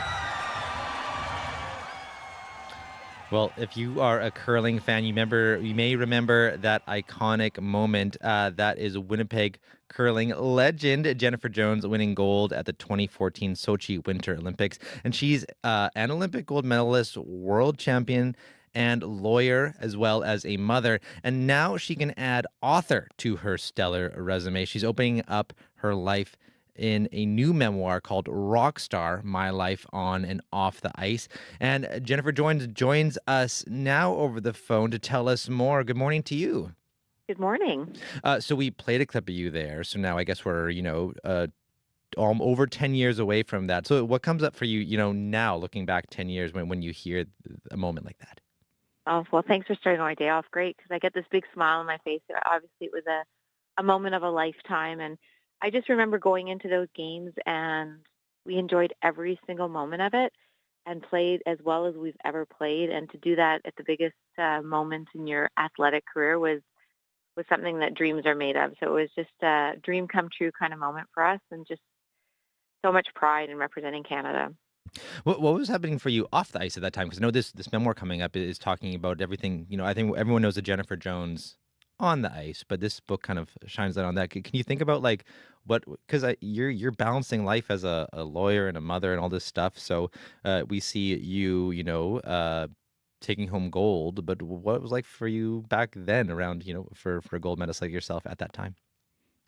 Well, at that time, actually, I had a 13-month-old daughter, and it was the first time I had ever left her, and we had to leave her for almost a month when we went to the game. So it was that just trying to figure out all of the logistics behind that, and figuring out how to still feel that she was a part of it, because she was such a big part of it. She just really changed my perspective and kind of gave me a sense of calm that I had never felt before. And I had just underwent kind of reconstructive knee surgery leading up to the game. So it was definitely a couple of years of change in my life and trying to get through a bunch of things. And then all of a sudden, here we are standing on top of the Olympic podium. And I don't believe that I could have done it without all the obstacles. And it was so amazing that our daughter could be a part of it in some way. Oh, that's huge. As someone who also has a 13-month-old daughter right now, actually, I can only imagine what it would be like to be away for like a month like that to make that happen. Yeah. Wow. It had its moments. Yes, I can only imagine. Why did you want to write a book, that looks deeper than just your curling career and to be that vulnerable? Well, you know what? I don't know, because it's kind of something that's against not my personality, but I'm just so private and personal. But just over the years, our team would just sit down and say, we need to put this in a book. We need to write a book. And then I think when I was done curling, I really had a hard time wrapping my head around being done from the sport that I love so much. I always thought that when I retired, it was because I just didn't want to do it anymore. But that never happened to me. I still loved it as much the day I retired as the day I started. And so, when I retired, it was like I started kind of thinking about all the years and started making notes. And then it just seemed to make sense. I was contacted to see if I'd be interested in writing a book, and it just seemed to make sense. It was very therapeutic for me, and it really was something that for our two daughters, I could leave them a written record of what was, 25 years of my life and actually all of their lives to date. They were toured around the country. They went to all these curling events, and it was such a big part of their life. And it was a way to have something written, a written record for them of why we did it and how it made me feel and what we overcame in order to achieve our goals. And hopefully they'll always dream like I did. Now you've actually you're going to actually read a segment of your book for us here. So what have you picked? From the book. Well, I was going to. There's a chapter called "Why Not Me," and you can tell us about it as well. I know if you don't have the book handy. There's a chapter. Yeah, there's a chapter called "Why Not Me," and I think that's really the chapter that changed me. And it was Cal Botterill, our sports psychologist, who once said that to me, and I used to always think, why me? Like, why would it happen to me? Why would I be so lucky that all of these things would happen? And he got me really to change it to really think, why not you? And out of everybody in the world, like, it's the same way to think about it, but just in a different way. And so he gave me the confidence to dream big and to believe in myself in a way that I never thought possible. And I think that was probably the pivotal moment in my career where all of a sudden I believed in myself. And so many people told me I couldn't be a lawyer and a successful curler. And Cal made me realize, why not me? Why couldn't I do it? And then I wanted to have a family very badly. And then all of a sudden it happened. And again, people were doubters that you couldn't do all of these things. And why not me helped me really kind of get over that and realize that anything was possible. I imagine that motto also. I wonder how much that came into effect, in the early days too. Because I mean, curling traditionally is a male-dominated sport. So what was it like to be, a curler during those days when equality in the sport just looked a lot different? You know what? I think that's something I look back with just such fondness, because we played during the evolution of the women's game. It changed a lot from the amount of time on TV, the events that we were included in, just so many things. But looking back to when I was growing up, and I think that's why we played so aggressively, is because we would watch the men play. They were on TV more. I found the game very captivating and wanted to really try to push the limits of what women could do, and why couldn't we play a little bit more aggressively? So it definitely had a big impact. But then when I look back and think that maybe we were part of this evolution, or some small part of the evolution of the women's game, it's just so humbling to me that we got to experience how it changed and how it grew over time, and got to be kind of front and center in that. And also, while this is happening, you're also a lawyer. You have a legal career. How do you manage to balance all of that? Like, did you ever, have to bring along some work, and work on bill some hours, like, at the hotel? Oh yeah, no, for sure I did. But I surrounded myself with people who believed in me, and from my job to my family to my friends, it was all people who believed in me. And I'm very lucky that I got to work. I worked actually at Aikens, McCauley and Thorwaldson back then, and my mentor was so supportive. But I did work on the road. I remember taking a couple of conference calls after a semifinal before the final of a world championship, and I would spend a lot of time in the bathroom so I didn't disrupt my roommate, trying to get my work done. And I always kind of made this commitment to my employer that, you believe in me, you support me, and I'll never miss a deadline. And I don't believe that I ever did. And I just made sure that I was available for my clients, available for my colleagues, but also present with my team. And that's really been something that I've worked on over time, is to just be in the moment, be where my feet are. And so that wherever I am, it gets 100% of my attention. And it's really helped me. I don't like to use the word balance, but helped me kind of find a way to do all the things that I wanted to do. I also know you do, identify as an introvert yourself. And I mean, when you're doing things like, being a lawyer, which involves, a lot of interacting with people, also being on the ice, also having to talk to media folks like myself a lot, especially, when you're in the prime of your career. How big of a challenge was that to just, find that recharge time for yourself? And was there ever a struggle to do that? And it definitely was a struggle. It was a huge adjustment for me. I curled because I loved it. I didn't curl because I wanted to be in the spotlight. And then all of a sudden you have to become open and vulnerable. And I think early on in my career, people just thought I was, sometimes was labeled as cold. And it had nothing to do with anything other than the fact that I was just so shy. And it was hard for me to kind of be open and vulnerable. And over the past, I guess, number of years since our daughters were born, I just became a lot more comfortable and confident in who I was, and became a lot more open, and I really evolved. But it is hard to recharge. I'm still that person, and I know when I go to an event, I have to go back to my hotel room and I have complete quiet and try to kind of get that recharge. But curling changed my life. Curling gave me confidence, like I said, that I never thought I'd have, and just found a way for me to be more open to trying new things and being more open and being more vulnerable than I thought I could be. And in those when you look back to those early days when you were starting out, if you could give some advice to young Jennifer Jones, when she was starting, what would now from your perspective now, what advice would you give her?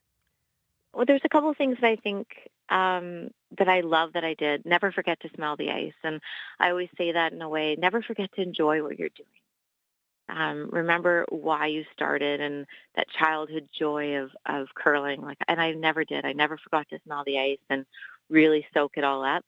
But and never let anybody outwork you. That's something that you can totally control, and you have that within you. But if I had some advice to young Jennifer Jones, it would be to surround yourself with people who believe in you. It's so much easier to believe the bad stuff or the negative comments and to believe that you can't do certain things than it is to believe that you can. But if you surround yourself with people who are constantly uplifting you and believing in you, then those comments are easier to believe because you hear them so much more often. Well, we'll leave it there. Thanks so much for your time, Jennifer, and all the best with the book launch. Thank you. And if anybody's in the city and they want to come to McNally Robinson tonight, there's a little party and book launch at 7:00. Great. All right. All the best. Thank you. Thank you. Jennifer Jones is an Olympic gold medalist and world champion in curling. She, of course, is from Winnipeg, and she's released that new memoir. It's called Rock Star, My Life on and Off the Ice, and is going to be, as she mentioned, a launch event tonight at McNally Robinson, which is on 1120 Grant Avenue, in the Grant Park Mall there. And, of course, it is free to attend. Well, it's 7:25 right now. Let's keep talking sports now. Tough follow for you there, Scott, to follow Jennifer Jones. They're the greatest curler there ever was. I would say that's a tough follow, yeah. We'll try, though. We'll try. We'll pivot away far from curling for you, just to kind of give you a fresh start here. So let's start with golf, where there was a rare Canadian winner at the Canadian Open. Yeah, Corey. Brooke Henderson holding off the field yesterday to win the event in Mississauga. Not since Henderson herself won this tournament in Regina back in 2018 has someone from Canada come out on top. This week was beyond special. To be able to finish it off and hoist the trophy again is extremely cool. It feels super surreal still. When I won in 2018, I woke up Monday morning thinking I still had to play the final round, so I'm wondering if that nightmare is going to happen again. But honestly, it was just such a meaningful week. The crowds were phenomenal. To be able to play so well in front of them really means a lot to me. I'm so grateful for all of your support. If you sense some relief in Brooke's voice there, Corey, it's not just because her nightmare of having to play the final round again this morning didn't come true. Her win yesterday was her first on the tour in more than 2 years, the longest drought in her otherwise stellar career.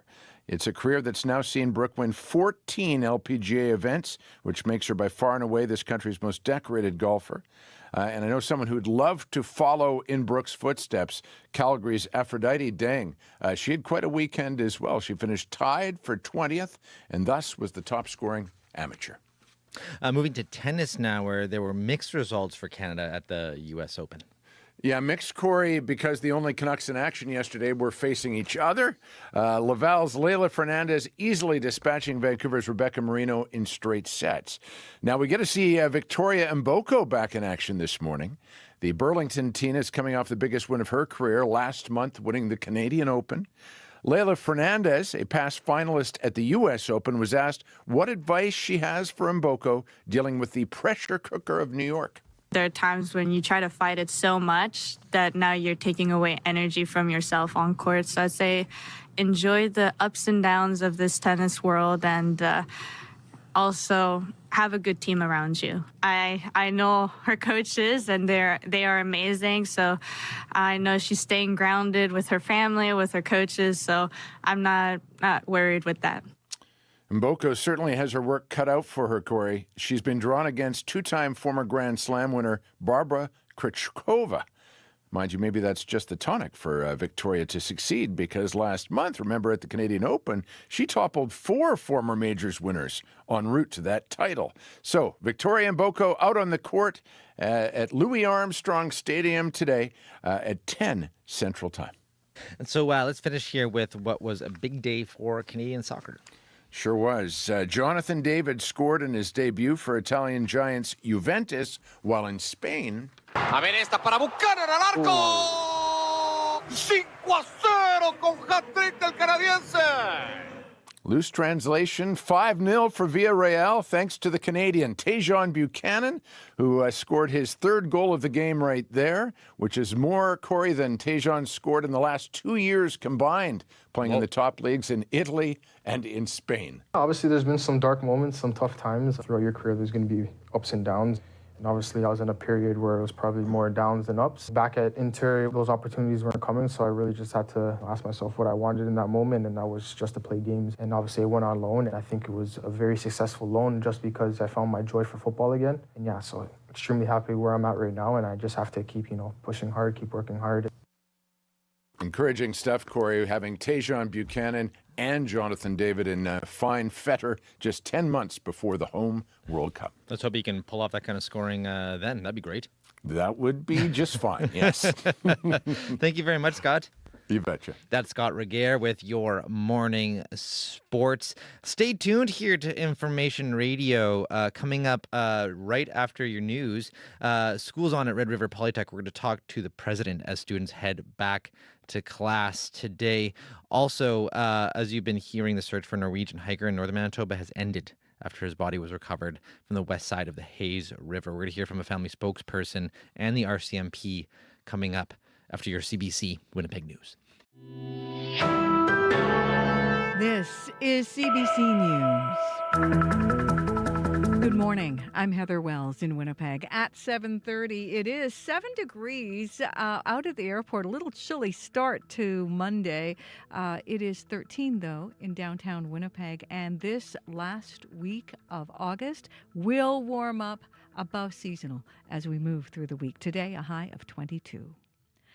The body of a Norwegian trekker has been found by searchers in northern Manitoba. Stefan Shotvvic was trying to trek from James Bay to Alaska, making stops along the way. He failed to show up as expected in York Factory more than a week ago. Yesterday, Parks Canada officials, RCMP, and community searchers found his body on the western shore of the fast-running Hayes River. Christian Dreisen speaks for Shotvvic's family. He had a lot of people surrounding him in Canada prior to this trip. He did preparations and he was in his most happy state of mind in Canada. Stefan Shotvvic was just 29 years old. RCMP Sergeant Paul Manag tells CBC he hopes the discovery brings closure to the family. He says it was one of the most difficult search and rescue missions ever conducted in Manitoba. And you will hear more on the story after this newscast. A ceremony celebrating a ban.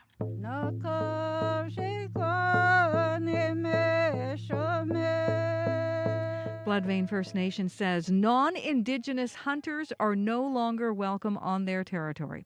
The community, about 200 kilometers north of Winnipeg along the east side of Lake Winnipeg, put up no trespassing signs yesterday. Chief Lisa Young says elders and the people of her community support this ban because in past years, she says outsiders have been wasteful and disrespectful. When you're driving along these rivers here, and you see on the banks of a river an entire moose laying there, head missing, antlers missing, a hindquarter missing. That's an entire waste of food, and that could have been given to our members. That could have been shared among our people here. Young says people with a provincial hunting license will be denied access to the area at their check stop.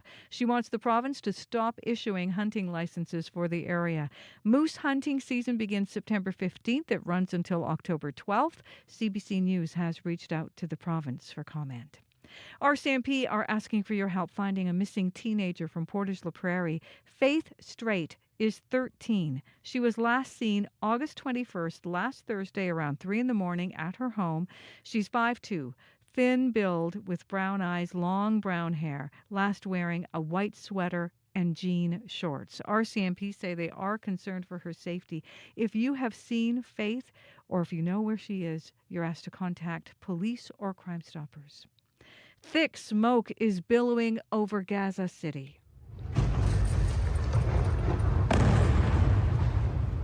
Israeli airstrikes and heavy gunfire can be heard throughout Gaza City. Israel's defense minister says the city will be razed unless Hamas agrees to end the war on Israel's terms and release all hostages. There are also more airstrikes hitting Han Yunis this morning.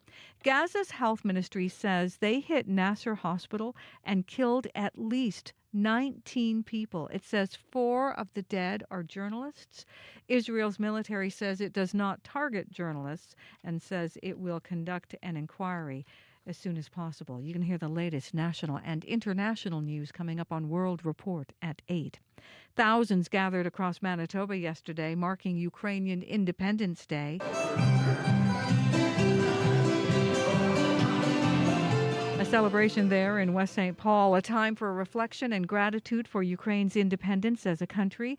It's also 3.5 years since Russia's invasion. Prime Minister Mark Carney visited Kyiv yesterday, expressing Canada's continuing support for Ukraine. Joanne Lewandowski at the Ukrainian Canadian Congress says Carney's visit brought her to tears. To be invited and to go there is a very big coup for us. We are so happy because it shows that we Canadians are supporting Ukraine, and that's what they need.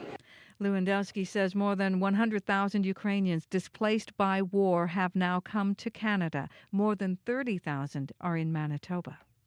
Well, it seems like it rains almost every day, but is it enough for farmers? It's improved our pastures a bit, but it's sad to say, but it's too late for the crops. Virgil Johnson, reeve of the Arm of Colwell, which declared a state of agricultural disaster a month ago. Johnson says the rain helps with corn growth, but other crops are a loss, and the state of agricultural disaster remains. The rest of the crops, it was too late. It'll help keep the cattle out on the pasture a little bit longer. Some of the pastures have recovered with the recent rain, so which is a good sign. But Johnson says there is no straw for the cattle. He says the only thing that would lift the disaster at this point is a miracle. You can find the latest news updated throughout your day. All you have to do is head to cbc.ca/Manitoba. Thank you very much, Heather. Thank you. That is Heather Wells at our CBC News Desk. You're listening to Information Radio here on CBC Radio 1. I'm Corey Funk, sitting in today for Marcy Marcusa. Let's take a quick look at your regional forecast. 13 degrees right now in Winnipeg at the Forks. We are heading for a high today of 22. You can expect a mix of sun and cloud, and that really is kind of more or less the theme for most of the week this week. It's going to be kind of warm, sunny, partly cloudy, a little bit for most days during the week, and that's going to dip down to cooler temperatures overnight. Tonight, we're going to be dipping down to 8 in Winnipeg, but then warming up to mainly sunny and 26 tomorrow. Dauphin, right now, you are sitting at 9, but you will be warming up to 25 with a mix of sun and cloud, and be cooling down to 8 as well overnight. And then Brandon, very similar story. You're sitting at 4 right now. Quite chilly, but it will be warming up to 23, clearing throughout the day. Partly cloudy overnight, but it will be dipping down to 6, but then warming up to a very sunny 27 tomorrow. So warm days ahead. Thompson, right now, you are sitting at 4, but you will be warming up to 23 with a mix of sun and cloud today, and then going down to 9 overnight. You can expect some more showers as well tomorrow, but a 70% chance of showers tomorrow, and the sun might poke out here and there as well. Let's now check in with our studio director, Sierra Sanders, who has a look at the commute. Hello. Good morning. Still not too much going on out there, but I do want to remind folks that this is the last full week of no school zones. Oh, right. School zones are back in effect starting next Monday, the 1st of September. So if you're out there driving on the roads on that holiday Monday and you're around a school with the 30 kilometer an hour maximum signs, make sure you're aware, because you never know what might be out there. And you want to make sure we're abiding by it, because they run from September until June. Yes, and I'm sure law enforcement will be out enforcing that very early as well. Exactly. So I know it's still a week away, but I'm just wanting to put it into your brains now that we're about a week away before those are in effect. Start practicing now. Exactly. Start you thinking about it maybe a little bit more. Keep that foot over the brake. Exactly. Yeah. Other than that, though, still not hearing about too much going on out there on the roads right now. But I want to make sure I let folks know whether you are here in the city or anywhere else in the province. I would love to know if something major has come up for you or is getting in your way. The number to call is 204-788-3093. Well, 7:38 right now, and let's take you now to one of Manitoba's biggest school zones. The fall term begins today at RRC Polytech, where thousands of students will head to class at campuses here in Winnipeg at satellite locations and online. And RRC Polytech celebrated its largest graduating class in 3 years just this past year. So what will this new school year bring? Well, let's find out. Fred Meyer is the president and CEO of RRC Polytech, and he joins us live on Zoom from the Notre Dame campus here in Winnipeg, where he is spending the morning greeting new students today. And he's actually just popped into his office now to say hello. Hi there, Fred. Good morning, Corey. Good morning. So just tell us, I guess RRC gets to an early start. So what's the mood on campus? Have you greeted anyone already? Yeah, we have. You can see the people starting to stream in here to campus. It's an exciting day for us here at this campus, on all of our campuses that we have in Manitoba as well. It's really our fall term is our biggest intake of students every year, and exciting times on campus. So what do you do at the start of the new, or why do you go out and you greet people at the start of the new fall term? Yeah, first days always there's a lot of nerves, especially the first year students as well, and our executive team, leadership team, actually all staff and faculty here at RRC Polytech are walking around helping people find their way and answering their questions. A lot of questions on the first few days, first week. We help out a little bit and just greet people, make them feel welcome, and show them a little bit of what RRC Polytech is about. Is it a nervous day for you too on the first day? Do you get the back to school jitters too? It's more excitement, I would say, right? I mean, you see the hallways fill up, you see, excited and nervous students around. So it's great. And so I wouldn't say nervous as much as excitement for us here on campus. We've got, new programs. Our enrollment this year is up over last year. I know you talked about our largest graduating class ever. A lot of interest in the institution and the programs that we're offering this year. Okay, so enrollment is up, but that's good news. And let's tell about, that might be partially due to some of these new programs that you're offering this year. Can you tell us about some of the new programs? Yeah, so we've got 5 new programs that we're offering. Some of those are ones that we've updated, as as things continuously change. Our faculty and staff are working hard to update our curriculum to make sure that we've got the best programs available. So there is one exciting one that we have this year. So in our new Shorter Institute of Entertainment Media Arts, we've got a production program. So this is really all of the skills necessary for someone to be a producer, and that could be a producer in any form of entertainment, including TV, video game, all of those things. So that's an exciting program for us as well. And what drove the demand for that program? Was that the film industry here? Or?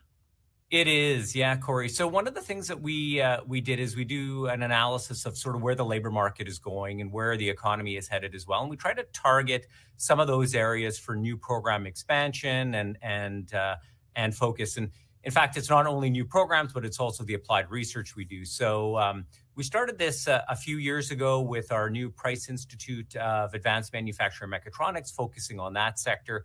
And then our second one was one that was focused on sort of the entertainment and media arts area as well. As you know, we've been talking a long time in Winnipeg and Manitoba about our film industry. We've been speaking about, the video game industry that we have as well. So it's gathering some programs up and then filling in some of the gaps that we don't have here in Manitoba. We were finding students were going outside of Manitoba to look for programs. And so we've started to build those as well. And with the generous support of donors, we've been able to launch this new institute as well. I know another thing that you've been offering in recent years is micro-credentials as well. How has that program changed to adapt to the labor market in recent years now, too? Yeah, micro credentials are really that opportunity for people who are seeking an ability to upskill or reskill. So they may be employed right now, but they're looking for that flexibility of learning. So we've been launching more of these micro credentials right now. In fact, we just announced last week one that we partnered with the government of Canada. And it's really focused on the retrofit sector. So those that are working in renovations and others around building efficiency and energy efficiency as well. So working with our partners out there in Manitoba, like Efficiency Manitoba and others, we've introduced this program. So this allows people that flexibility. They may be employed already, but they're looking for more skills and to access those. So we've got micro-credentials in many different sectors and areas as well through our continuing education program here at RC Polytech. Another thing that's actually kind of interesting in one of the programs this year is a modernized version of your American Sign Language interpretation program. So how has that been updated? And why do you need to update that to reflect the need in Manitoba? Yeah, as I said before, all of our programs go through program renewals where we sort of look at the curriculum. And so what we did with this program is we've updated it to better meet the needs of our learners inside of the community. This now is going to be a 3-year full-time advanced diploma within class and field interpretation practice. And it really is to meet the demand that's inside of the sector inside of Manitoba. So we're excited to relaunch the program in a new format as well. And it'll be happening here at our Notre Dame campus. I remember we did a live show from the Notre Dame campus last year. We talked actually to a lot of international students. And at the time, this was like shortly after the announcement from the federal government about changes to international student visas, allowing less. What does the international student enrollment look like this year now? Yeah, with the changes the federal government has done, especially around the postgraduate work permit, which is that ability that after you graduate to get the Canadian work experience, we've seen a decline. And everybody in the post-secondary sector, across the country was anticipating this decline. So we've seen a decline in international students as well. Although we still have a lot of interest and in our programs, we knew that the amount of applicants and those that are being screened by the federal government for entry inside of Canada was going to reduce. So we've seen that happen here at RC Polytech. We've also seen that the programs that are available for your postgraduate work permit have changed as well. So we've been adapting those fairly quickly, and our staff and faculty have been quite flexible on that front. But we have seen a decline in the amount of international students that we have. But as I said earlier, our overall enrollment is still up, and that's because our domestic enrollment and interest in our programs is actually very strong. We're up 8% in our fall term year over year, and that's on top of very strong growth over the last few years in our domestic programming as well. Wow. So how many students is that altogether? If you have the numbers in front of you, I'm kind of putting you. I don't have the new numbers because, as you know, people register quite late. But last year was our highest number ever at 23,400 students. We anticipate that number to be around there or even higher than that in total students by the end of the year as well. So continue to grow quite quickly here at RC Polytech, and we're excited by that. As we were mentioning, I think it's because of the new programs that we have, and the other area that we're seeing a lot of growth in is our skilled trades area as well. A lot of very strong enrollment in that area. And does that compensate? I know because for a lot of post-secondary institutions, international students are a large source of revenue. Does that uptick in enrollment kind of help offset that at all? Yeah, it might be an offset in the amount of students that we're seeing in total, but it certainly is not an offset in the amount of tuition. International students pay a higher level of tuition, and we will have a financial impact with less students. The group here at RC Polytech has been anticipating that. We've known that the changes the federal government is doing is going to reduce that, so we're planning for that. But it still is an impact to our institution as a result of less international students. Well, Fred, thanks so much for taking some time to chat with us this morning, and I'll let you get back to greeting students. Thank you very much, Corey. Fred Meyer is the president and CEO of River Polytech. He joined us live via Zoom from the Notre Dame campus. Students are heading back to class this morning. Personally, from CBC Podcasts, allows you to get lost in someone else's life. From a mysterious childhood spent on the run to a courageous escape from domestic violence, each season of Personally invites you to explore the human experience in all its complexity, one story or season at a time. This is what it sounds like to be human. Find Personally on the CBC Listen app and everywhere you get your podcasts. CBC Gem is your ultimate sports destination. It's free, it's live and on demand, and it's everything you need for a summer full of edge-of-your-seat sports action. Experience exciting leagues featuring elite athletes in the Wanda Diamond League, the new Northern Super League with top women's international and Canadian players, and a whole lot more. Watch free on CBC Gem. 7:49 right now. You're listening to Information Radio here on CBC Radio 1. I'm Corey Funk, sitting in today for Marcy Marcusa. 13 degrees right now in Winnipeg at the Forks, heading for a high today of 22. So far, pretty quiet commute overall. Haven't heard of any major issues out there, but you can always call Sierra, our studio director, if you do see anything. 204-788-3093. That's 204-788-3093 if you see anything going out there on the roads.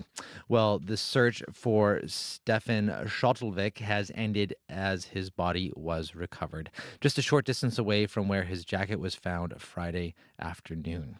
RCMP and Parks Canada confirmed the body was the 29-year-old hiker from Norway. Shotvvic left Fort Severn, Ontario on foot on July 25th with 2 dogs and planned to arrive in York Factory, Manitoba on August 15th. But he did not arrive, but one of his dogs did. The man was an experienced Norwegian wilderness traveler. The family spokesperson, Christian Diersen, spoke with CBC Thunder Bay's Kim Garrity. The families wish to pay notice to the fact that Stefan has been living his dream. He's been aware of the risks, and the family has been talking to him about the risks throughout the last couple of years.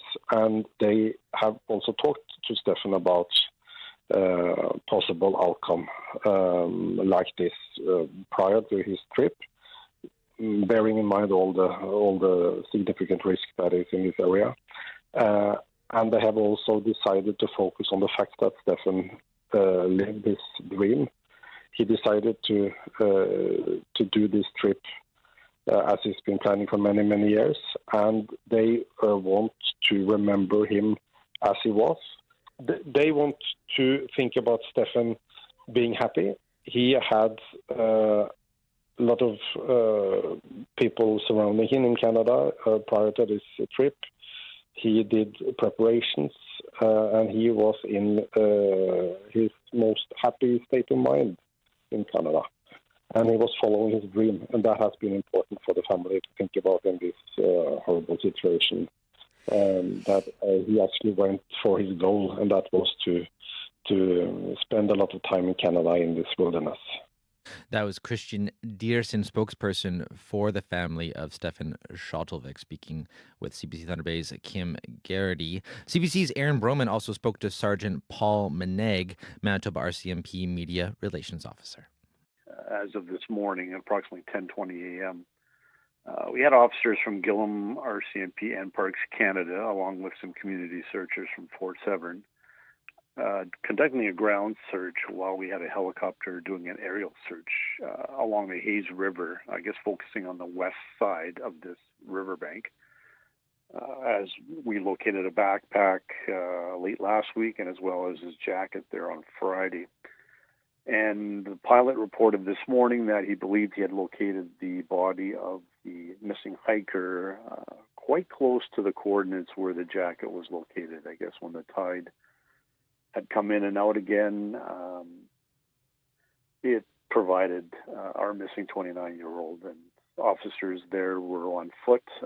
They basically they were a short distance away to the coordinates and confirmed that it was indeed our missing 29-year-old Norwegian hiker. So the body has now been recovered, flown to Gillam, and it's actually probably already in Winnipeg now, where it'll be taken for an autopsy.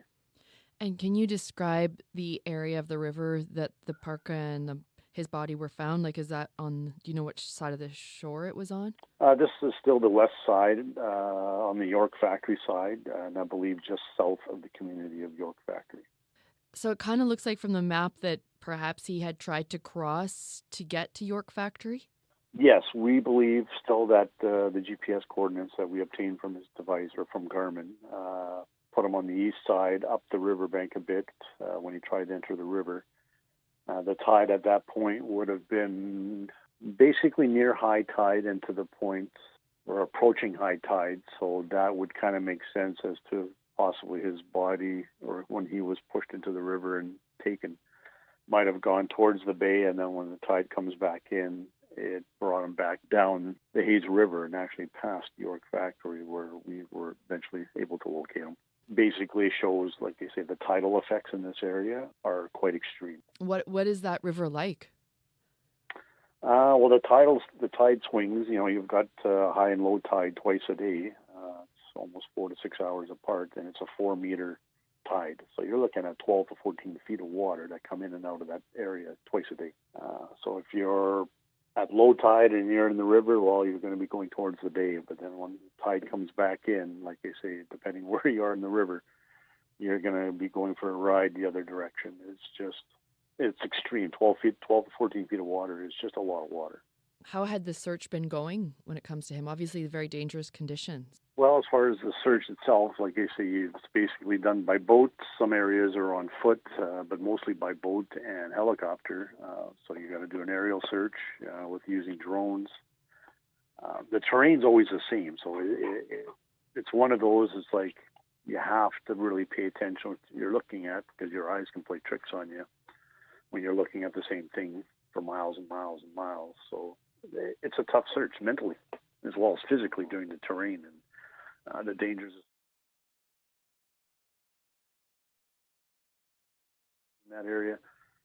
It's just, there's a lot of factors that come into play besides just searching. What has Fort Severin's role been in the search for this man? Oh, extensive. They're pretty much there from almost day one. You know, I think they came out as of last Sunday. The missing hiker was a part of that community for over a month, apparently, before he made his way up north in an attempt to get to York Factory. So I think he had gotten to know a lot of people there, and they felt they needed to do their part to find him. And how do you feel about the fact that that did happen today? I'm glad. This is an area where, like you say, easily it could have never recovered him. It could have been very easy for him to just disappear, but I'm glad for the family's sake that he can be brought home. I think people are going to have a hard time imagining or putting into perspective how difficult this search was. I've been a police officer for nearly 30 years, involved with search and rescue for the last 8. In my experience, this has probably been one of the hardest searches that's taken place in this province due to its location and the associated environment. That is Sergeant Paul Maneg, the Manitoba Media Relations Officer for the RCMP, speaking to CBC's Aaron Broman yesterday. Well, time now is 7:56. Let's check in with Heather Wells with a look at news headlines. Good morning. Well, Bloodvein First Nation says non-Indigenous hunters are no longer welcome on their territory. The community put up no trespassing signs over the weekend. Chief Lisa Young says elders and people in the community support the ban because in past years, she says, outsiders have been wasteful and disrespectful. We'll hear more on that story coming up. As well, drought has been replaced by days of rain, but it's not enough to wash away a state of agricultural disaster in the RM of Coldwell. Reeve Virgil Johnson says recent rain made a bit of a difference for corn crops, but the moisture came too late to save cereal grains. I'll be back with more Manitoba news coming up at 8:30. Thank you very much, Heather. Thank you. That is Heather Wells at our CBC News desk. Stay tuned here because, back to school is next week if you are in elementary, junior high, high school. And if you're feeling as a parent that packed lunch crunch, we've got you covered. We're going to be speaking with a pediatric dietitian with some hot tips for you about how to make lunchtime healthy, but also maybe a little bit easier as well as you're packing those lunches. Also, if you see anything else going on out there in the commute, it's been quiet overall, but you can call us 204-788-3093. We're in for a lovely day here in Winnipeg, heading for a high today of 22. Perfect room temperature, but right now it is 13 degrees at the Forks, but it will be sunny today. So sweaters in the morning, shorts in the afternoon, or maybe you just want to wear both, like I am right now. Stay tuned. You're listening to Information Radio. I'm Corey Funk, sitting in for Marcy Marcusa. I'll see you after World Report.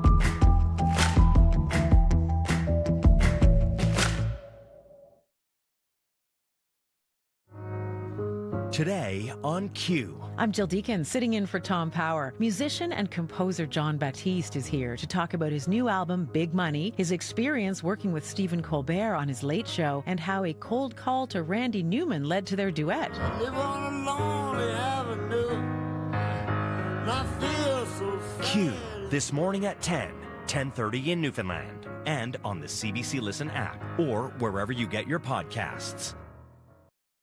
We carry a world of information in our pockets because we want to know. It's news you can trust, delivered when you want and where you want on Canada's News app. Now with CBC Radio 1, local and live. Download the CBC News app for... This is World Report. Good morning. I'm Marcia Young.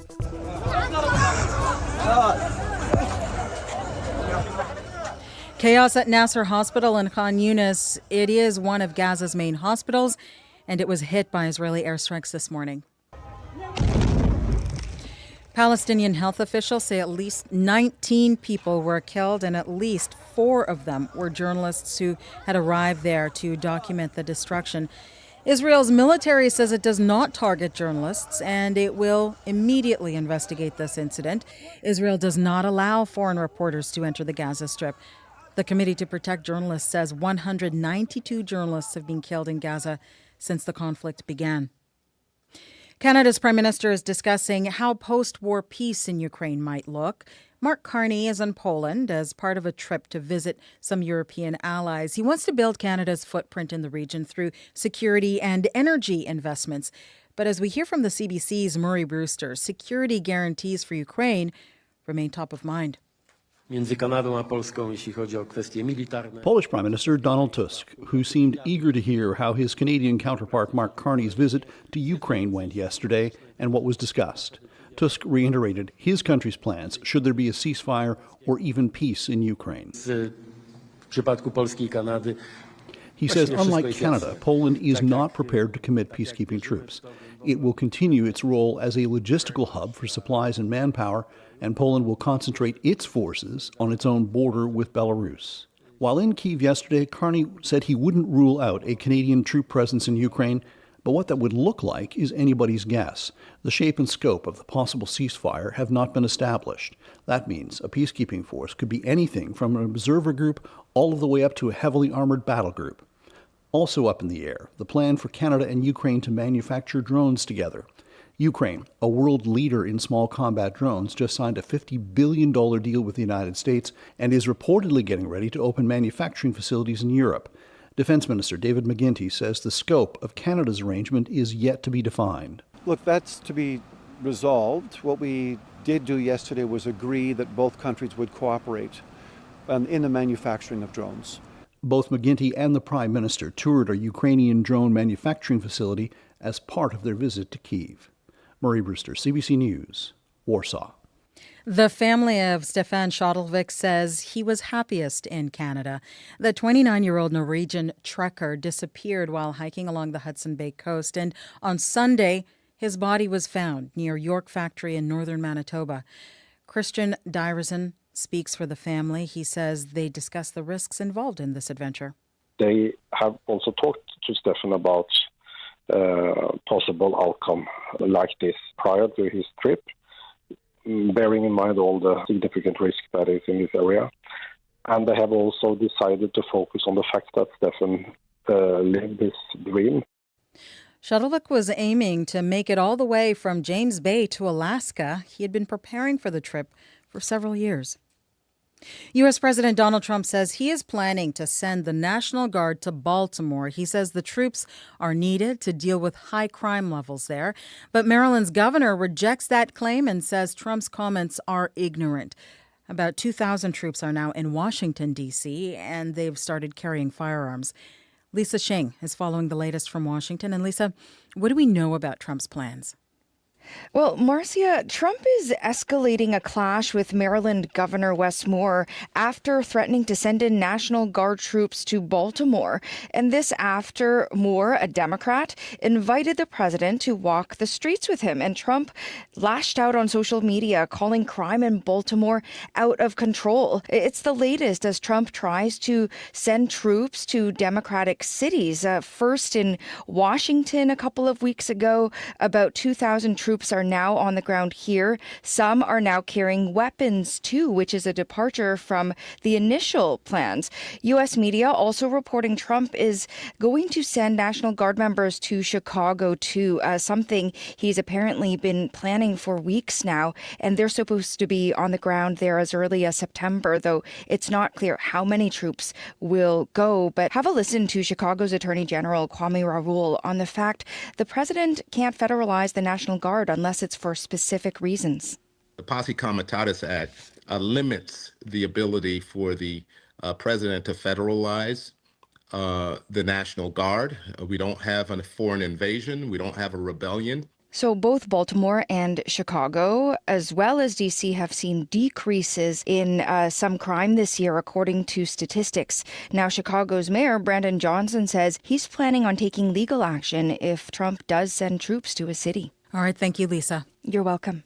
The CBC's Lisa Shing in Washington.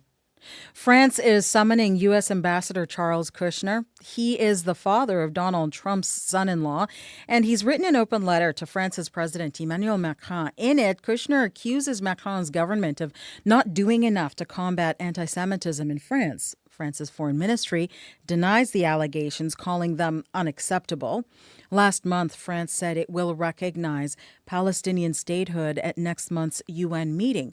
Kushner, who is Jewish, says that declaration is fueling violence against Jewish life in France and emboldening extremists. A powerful storm is blowing through Vietnam's central coast. Typhoon Kajiki is generating winds of up to 160 kilometers per hour. It made landfall this morning. As Laura Westbrook tells us, the storm has already blown through parts of China. China's Guangdong radio and television showed the strong winds and heavy rain brought by Kajiki, which means swordfish in Japanese. Authorities were taking no chances, closing down businesses and public transport on Hainan Island. Some local residents reportedly took shelter from the storm in underground garages. Forecasters said after brushing the south of Hainan, the typhoon continued to intensify as it moved across the warmer waters of the South China Sea to make landfall in Vietnam. Some 30,000 people were evacuated from their homes. Hanoi resident Nguyen Quang Trong says he was starting to see rain hit the city on Monday afternoon. The weather in Hanoi now is still manageable. Some northern central airport in Vietnam are closed today. Authorities have warned of flooding, landslides and flash floods, with rain potentially exceeding 600 millimeters. Here's Professor Johnny Chan from the Asia-Pacific Typhoon Collaborative Research Center. What our analysis shows is that the frequency of the typhoons hitting Vietnam is actually on the increase, and also the intensity of the typhoons. So in other words, we can expect more typhoons to hit Vietnam in the future. Kajiki is expected to lose its intensity as it moves inland, but it's still forecast to bring a lot of heavy rain to Laos and across Thailand as well. Laura Westbrook for CBC News, Hong Kong. Canada Post and the union representing thousands of postal workers are due to return to the bargaining table today. The company's latest offer included wage hikes of around 13% over 4 years. The Canadian Union of Postal Workers wants higher wages. It put forward a counteroffer last week. Every year, smoking kills around 48,000 Canadians. That is a small city. Now a new national guideline is offering real help to quit smoking. The evidence suggests a new natural medication may be more effective than e-cigarettes or vaping. Health reporter Christine Birak has the details. I'll never stop thinking about quitting. It would be smart, of course. I'm not a stupid person. I'm just an addictive person. Nicotine addiction grips people harder than their regrets. Canada's now launching its first ever national guideline, a push to help people quit smoking. We have some really powerful tools. Calgary ER Dr. Eddie Lang led the task force. The online guide offers a list of proven strategies, from counseling and nicotine replacement therapies to medications that work.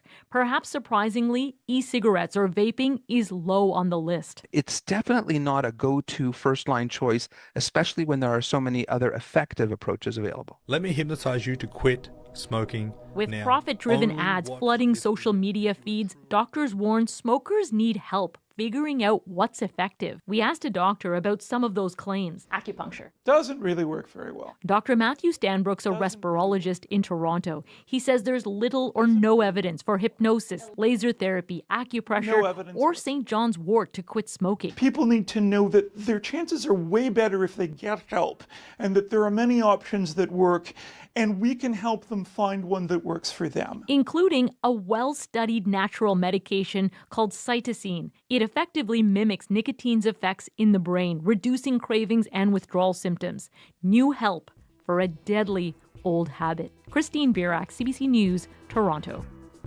And that is the latest national and international news from World Report. News anytime. CBCnews.ca. I'm Marcia Young.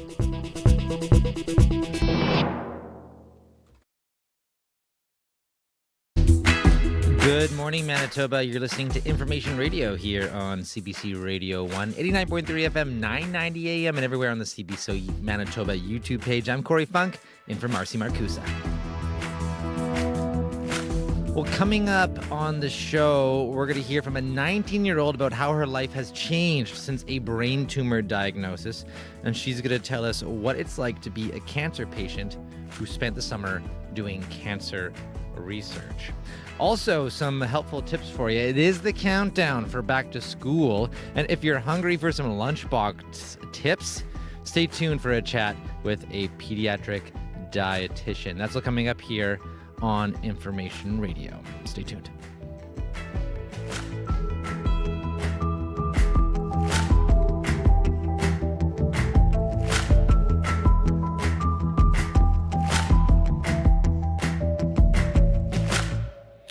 (8:11) right now. Let's check in with Heather Wells with a look at news headlines. Good morning.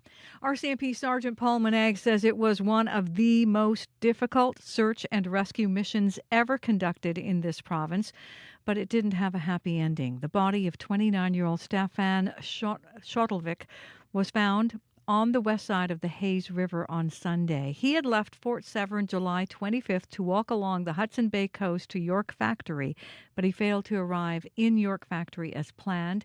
Monag says the fact Shotvvic made it as far as he did through extremely difficult terrain is a testament to his skills. Members of Bloodvein First Nation are welcoming efforts to bar non-Indigenous hunters from their land.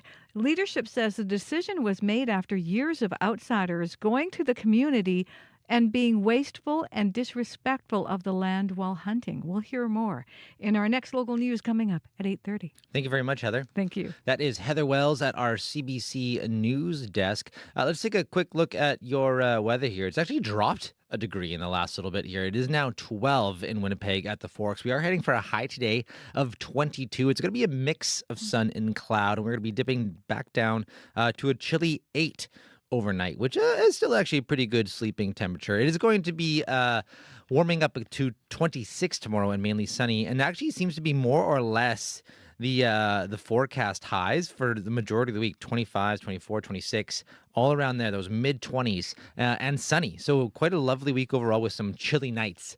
Is going to be the rough forecast for the week here in Winnipeg. Well, Sierra Sanders, our studio director, is in with a look at the commute. Hello. Good morning. Still pretty quiet out there on your Monday morning commute. Not hearing about anything super major happening out there. But if that is not the case and there's something getting in your way out there, whether you are here in the city or anywhere out there on the highways in Manitoba, I would love to know what's going on out there. We still have a little bit of time left in the show. So you can give me a call on the CBC commuter line. That number is 204-788-3093.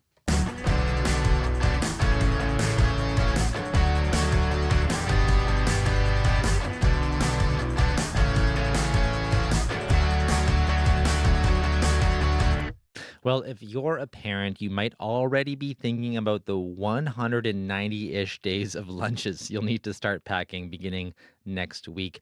And if you're already dreading this never-ending task, we've got a pediatric dietitian, Megan Wallace, on the line with some tips. Good morning, Megan. Good morning. So can you just share your basic strategies that you use with clients and with your own kids when you're packing their lunches?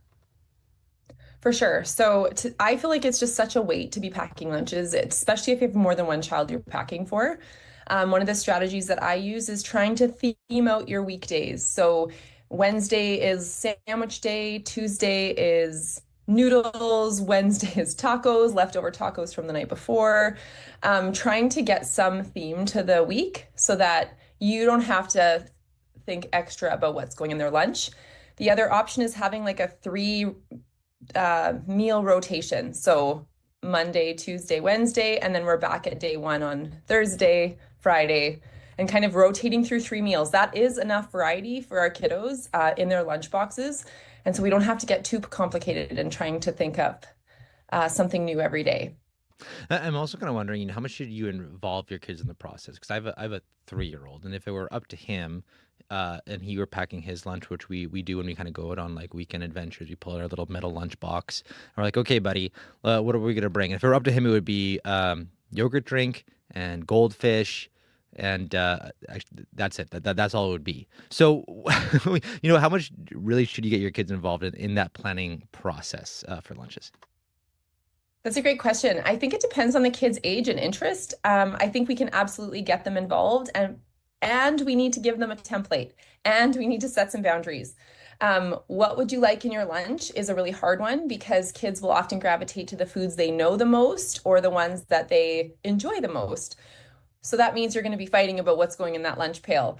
Rather than having a bit of a boundary around, okay, we need one main item. So that has to be a sandwich or cheese and crackers or pizza bun or some main food. We can choose a fruit, we can choose a vegetable, and we can plan a snack. We can have a snack in there as well.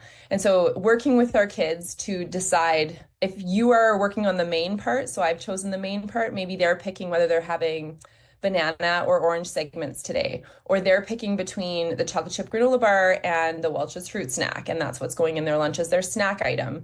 They can be involved. It just depends on the age, and it depends on, we have to give them that choice. We have to give them a choice between 2 items that we're comfortable with versus being like, here's the whole fridge. What do we want? That's overwhelming. That can be overwhelming for kiddos. How do you get them to eat the vegetables in their lunch? Because you hear the jokes. It's like, oh, I'm so excited to pack up these like carrot sticks so I can just like take them out of their lunchbox, the next day and maybe try to sneak them in again or something like that.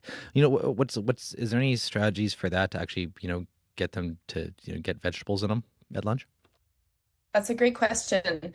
I think when we neutralize foods on the same playing field, it will help. So if we have a snack sitting beside their carrots, sitting beside their fruit, sitting beside their sandwich, it all looks even. My suggestion for making foods look more neutral in a lunch kit is also take the snack out of the packaging so it doesn't look so shiny and crinkly. That way the snack, whatever it is, looks the same or close to the other items in the box. The other thing is consider volume of food. We often pack our kids' food thinking, oh, they're going to be so hungry throughout the day. When in fact, at school, if they're busy, if this classroom has a TV on, it's hard to concentrate on eating. So it's going to take them longer. Carrots or broccoli, those things take a while to chew, to sit and concentrate on. And so it might be that they're running out of time. So maybe it's 2 carrot sticks instead of 4 or 5. Then also consider a dip. If your kiddo's a dip kid and they need some dip to go with those veggies, this is what we're doing. We're making this food appealing. And so by all means, find a way to pack a little dip. Dollar store has these little screw top containers that you can send dip with. And then your kiddo has another way to kind of ease that consumption. Don't throw anything brand new in, or if you do, really, really small amounts, because that might also be like, what the heck, I'm not eating that. My son is peppers. He's like, I can't stand peppers. I don't understand why, you guys. I have been serving him peppers for years. And so I will serve a small sliver in with his carrots. Sometimes he takes the top off with his teeth and sometimes he doesn't. And that's okay. I'd rather throw out 1 small sliver of pepper than, 4 or 5 sticks. And he's learning about it as it's in there, as he has to fish around it to get to his carrots. And another thing that, parents can sometimes, you've already finished making dinner, now you got to worry about lunches, and sometimes people just go ahead and they'll just throw a pre-packed snack, prepackaged things. Might be kind of more processed stuff. What are your thoughts on that for lunches? I am very much like let's keep this real, let's be realistic, and also let's consider both ends. If you send your child to school and a lot of their friends have Lunchables or those prepackaged snack, it's going to be an exciting item. They're going to want to try it at some point. I think it's okay to give them that experience. I think it's how often we're doing it.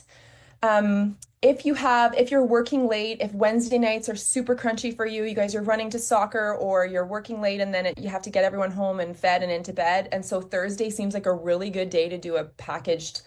I'm all for it. I think we have to spread those things out and not rely on them as default all the time. But I would pick and choose when we get to slide those in because it decreases the novelty for your child. They get to try it, they get to see it. My kids have often discovered that those are fun to look at and they're fun to open, but the cheese is weird in them. So they don't want to eat the cheese. Then it helps them understand. Mm-hmm. Any last words for parents preparing for starting this monumental task of preparing lunches next week? The only thing I have to say is try and give yourself a little bit of a plan. It just takes that pressure off at the end of the day or first thing in the morning, if that's when you're packing. This is when we're most exhausted and we're most spent. So if we can plan it out a little bit ahead of time, even just like sandwich, waffle fingers, quesadilla. Perfect. We're going to rotate that 3 entree lunch for the next 2 months. That's plenty of variety for your kids. They're coming home and having dinner. They're coming home or they're eating breakfast at home. We don't have to go crazy. We don't have to go all nuts with the Pinterest and everything like that. Keep it simple. Make sure there's good sources of protein in your kids' lunch to help keep them full. And if you can include them, by all means, get them in the kitchen. Ask them their choice between goldfish crackers or granola bar, apple or orange slices. Great. Well, thanks so much, Megan. All the best with the grind coming up next week for you. Thank you so much. That's Megan Wallace. She's a registered pediatric dietitian. If it happened today, find out today. That's the power of having the news in your hand. Get late-breaking news from reporters across the country, straight to your mobile device. Customize your experience with news from your region and what matters to you. Whether it's big headlines, detailed articles, live events, or on-demand video, CBC News has got you covered. Connect to the world. Download the free CBC News app or visit cbcnews.ca. 8:21 right now. You're listening to Information Radio. And next on the show, you could say Lily Payne is making the best of a bad situation. In grade 12, Lily was diagnosed with 2 rare brain tumors. They're officially called thalamic gliomas. Now, 2 years after her diagnosis, she is still in treatment, and she's studying biochemistry at the University of Northern British Columbia in Prince George. She approached a UNBC professor, Dr. Chow Lee, asking to spend the summer assisting him with cancer research. The research is to try and find anti-cancer compounds in fungi. Daybreak sat down with Lily to learn about her role in the cancer research and how her cancer diagnosis impacted that experience. I was diagnosed halfway through grade 12. So basically, I had already applied to UNBC for biochemistry. I had my whole life sorted out. I was going to go to medical school. When I graduated, I was considered the outstanding graduate. So I basically spent my whole high school life doing extracurriculars, getting 100% in all my classes, trying to build this pre-med life. And then I started having like debilitating headaches, a lot of like visual distortions kind of. And then I had to go to the ER for an emergency MRI, and that's how we discovered at 2 a.m. I had 2 brain tumors. I think I was in a lot of denial for a long time because, yeah, you have this whole plan for after grade 12, and then it just kind of all shatters, and you're like, well, this is so unlike anything I've dealt with. Like, how do I move on from this?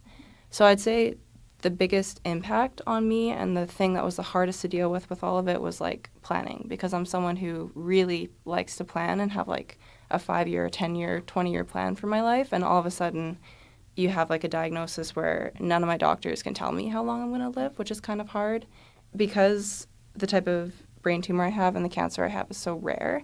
They don't have the data to tell me how long I can live. So like a lot of cancers are like, oh, with this you get 5 years, you get 30 years, whatever you have. But for me, because I'm a pediatric patient, there's just such a handful of kids who have this exact same thing. They don't have the data yet to tell me. Like, I am the data in a way, which is kind of cool. But yeah, so for months I was pressuring my doctors and saying, I can handle it. Like, I'm a big girl. Tell me, like, how many years do I have? How many months? And they just are like, we literally just can't tell you. We don't know.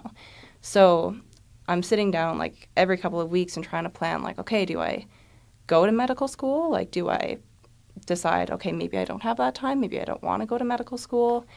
Maybe I should just drop out of university altogether. Maybe I should just get whatever part-time job I can and travel, or maybe I should do a diploma program. Like, as someone who likes to plan, there's just this huge uncertain thing, and there really isn't a right answer anymore, so it can be very stressful and very difficult.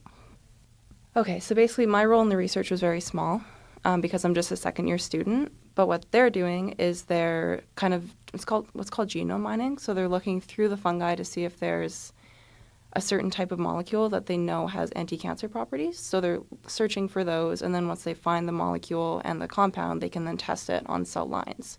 So what I was doing was I had a known anti-cancer drug, which is called doxorubicin. It's like a chemotherapeutic drug. And I was testing it on like a whole bunch of different cell lines to see how that reacted with it. So then once they eventually have something that they think might be anti-cancer, they can compare it to the data that I collected and see, does it actually work as well as a chemotherapeutic drug? A lot of the stuff you learn about in university is very, especially in the sciences, it's very abstract. Like, you don't see it in your day-to-day life. But for me, it's something that having cancer, it's something I have a lot of experience with, just in my treatment and what the side effects of it feel like in my body. So kind of taking what I know about it from the hospital and my own experience to then looking at it in a petri dish from like a science laboratory point of view was just super interesting and super cool. And it was honestly a little bit therapeutic because on bad days I could go in and take my little dish out and add the drugs and watch the cancer cells die, which was kind of funny because I can't really control what's going on in my own head, but I can control what's going on in the petri dish. So I kind of loved it. Even doing the little bit that I did was like super impactful to me, and like especially having cancer myself, because the drugs that I'm taking right now were very novel. They were only discovered or only produced in the last couple of years. So, and they're the only drugs that my tumor can tolerate. So gliomas are chemo-resistant and radiation-resistant. So a couple of years ago, before these drugs existed, my situation would be very dire. There would be no treatment available for me. And this treatment only exists because at a certain point in a lab, someone thought of this and someone tested this. So to me, to be able to be in another lab researching novel anti-cancer things, it makes me happy to think that my contribution could help someone down the road in a situation like me who maybe we create a novel treatment that if I didn't help, like it wouldn't exist. And that makes me really, really happy and fulfilled to know that. That was 19-year-old Lily Payne discussing her life since being diagnosed with rare brain tumors. Thanks to CBC's Billy Glad for bringing us that story. Well, 8:27 right now, and I got time for a little bit of music. Haley Wallace is from the Kitasoo Hayes Nation in BC, and her powerful voice stems from being a performer early in life. Here she is now with Jeremy Parkin on her new song, Solo. I'm just trying to feel that touch. You can leave me out of love. Be easy, there's no rush. Prove you want this more than once. Ain't gotta say too much. All that such and such. Let's get lost in love. I'm not into playing house. Boy, you better lay it down low. If you wanna stay around. You really have some high hopes, high hopes. Leave the emotions at the door. I'm not here for the long road. Leave your baggage in your car. I'm fine driving it solo. Leave your emotions at the door. I'm not here for the long road. Leave your baggage in your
That is Haley Wallace and Jeremy Parkin with Solo. Well, I'm not solo here in the studio. I am joined by Marjorie Dowhouse, who is hosting Radio Noon this afternoon. She's here to tell us a little bit about what the call-in is. Well, Corey, it's noon. So what else are we going to talk about besides food? Oh, lunchtime. Right? We're going to have Mike Green from Peg City Grub, the blog, join us after 12:30. We're going to talk about some of the newest restaurants in the city. So we're going to ask you, what's your favorite place to eat in Manitoba? Or what's your favorite Manitoba food? Corey? Oh, that's a tough one. Well, I think any kind of pickerel. I'm trying to think of a restaurant, but like just freshly caught pickerel is just, it doesn't get any better than and the pickerel cheeks. My Guido used to catch them all the time. I agree with you 100%. Pickerel is amazing. It's a little lemon. Yeah. That's all you need. Squirt on there. So give us a call after 12:30. Let us know your favorite restaurant, favorite Manitoba food here on Radio Noon. Thank you very much, Marjorie. Thanks, Corey. That's Marjorie Dowhouse. You can tune in Radio Noon today at noon. Time now for your CBC Winnipeg News. This is CBC News. Good morning. I'm Heather Wells in Winnipeg. At 8:30, it is cold, depending where you are in the city. It's 9 right now. Out at the airport, it's 12 degrees in downtown Winnipeg. We are warming up throughout this entire final week of August. Today, a high of 22. Friends and family of a missing Norwegian hiker are grieving. The body of 29-year-old Stefan Shotvvic was found on the banks of the Hayes River in northern Manitoba yesterday. Shotvvic was walking along Hudson Bay coast from Fort Severn, Ontario, towards York Factory here in Manitoba. Manitoba RCMP Sergeant Paul Monag. It was almost a 300-kilometer trek. He made it 295 kilometers. Through extremely difficult terrain, which some experts have said there's only a few people on this planet that can do it. The fact that he made it that far is just a testament to his skills. Manag says this search and rescue mission was one of the most difficult ever conducted in Manitoba. A spokesperson for the hiker's family says they are relieved the search has come to an end and extend their gratitude to everyone for the love and support. A ceremony celebrating a ban.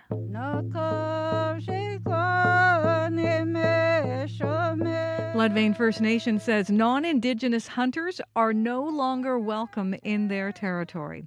The community, about 200 kilometers north of Winnipeg, along the eastern side of Lake Winnipeg, put up no trespassing signs over the weekend. Chief Lisa Young says elders and community members support the ban because in past years, outsiders have been wasteful and disrespectful. When you're driving along these rivers here and you see on the banks of a river an entire moose laying there, head missing, antlers missing, a hindquarter missing, that's an entire waste of food, and that could have been given to our members, that could have been shared among our people here. Young says people with a provincial hunting license will be denied access to the area at their check stop. She wants the province to stop issuing hunting licenses for the area. Moose hunting season begins September 15th and runs until October 12th. CBC News has reached out to the province for comment. Health ministry officials in Gaza report at least 19 people are dead following an airstrike on Nasser Hospital. Emergency crews on the scene in the aftermath of the strike. It's been reported as many as 4 journalists are among the fatalities. Meanwhile, the Israeli military continues with its Gaza City offensive. Defense Minister Israel Katz says the military campaign underway now will continue until Gaza City is razed. That is, unless Hamas agrees to end the war on Israel's terms and release all the remaining hostages. A day of reflection, pride, and sadness for Ukrainians in Manitoba.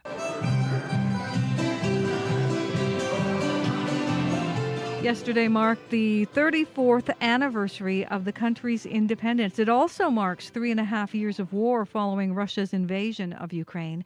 People marked the event in West St. Paul.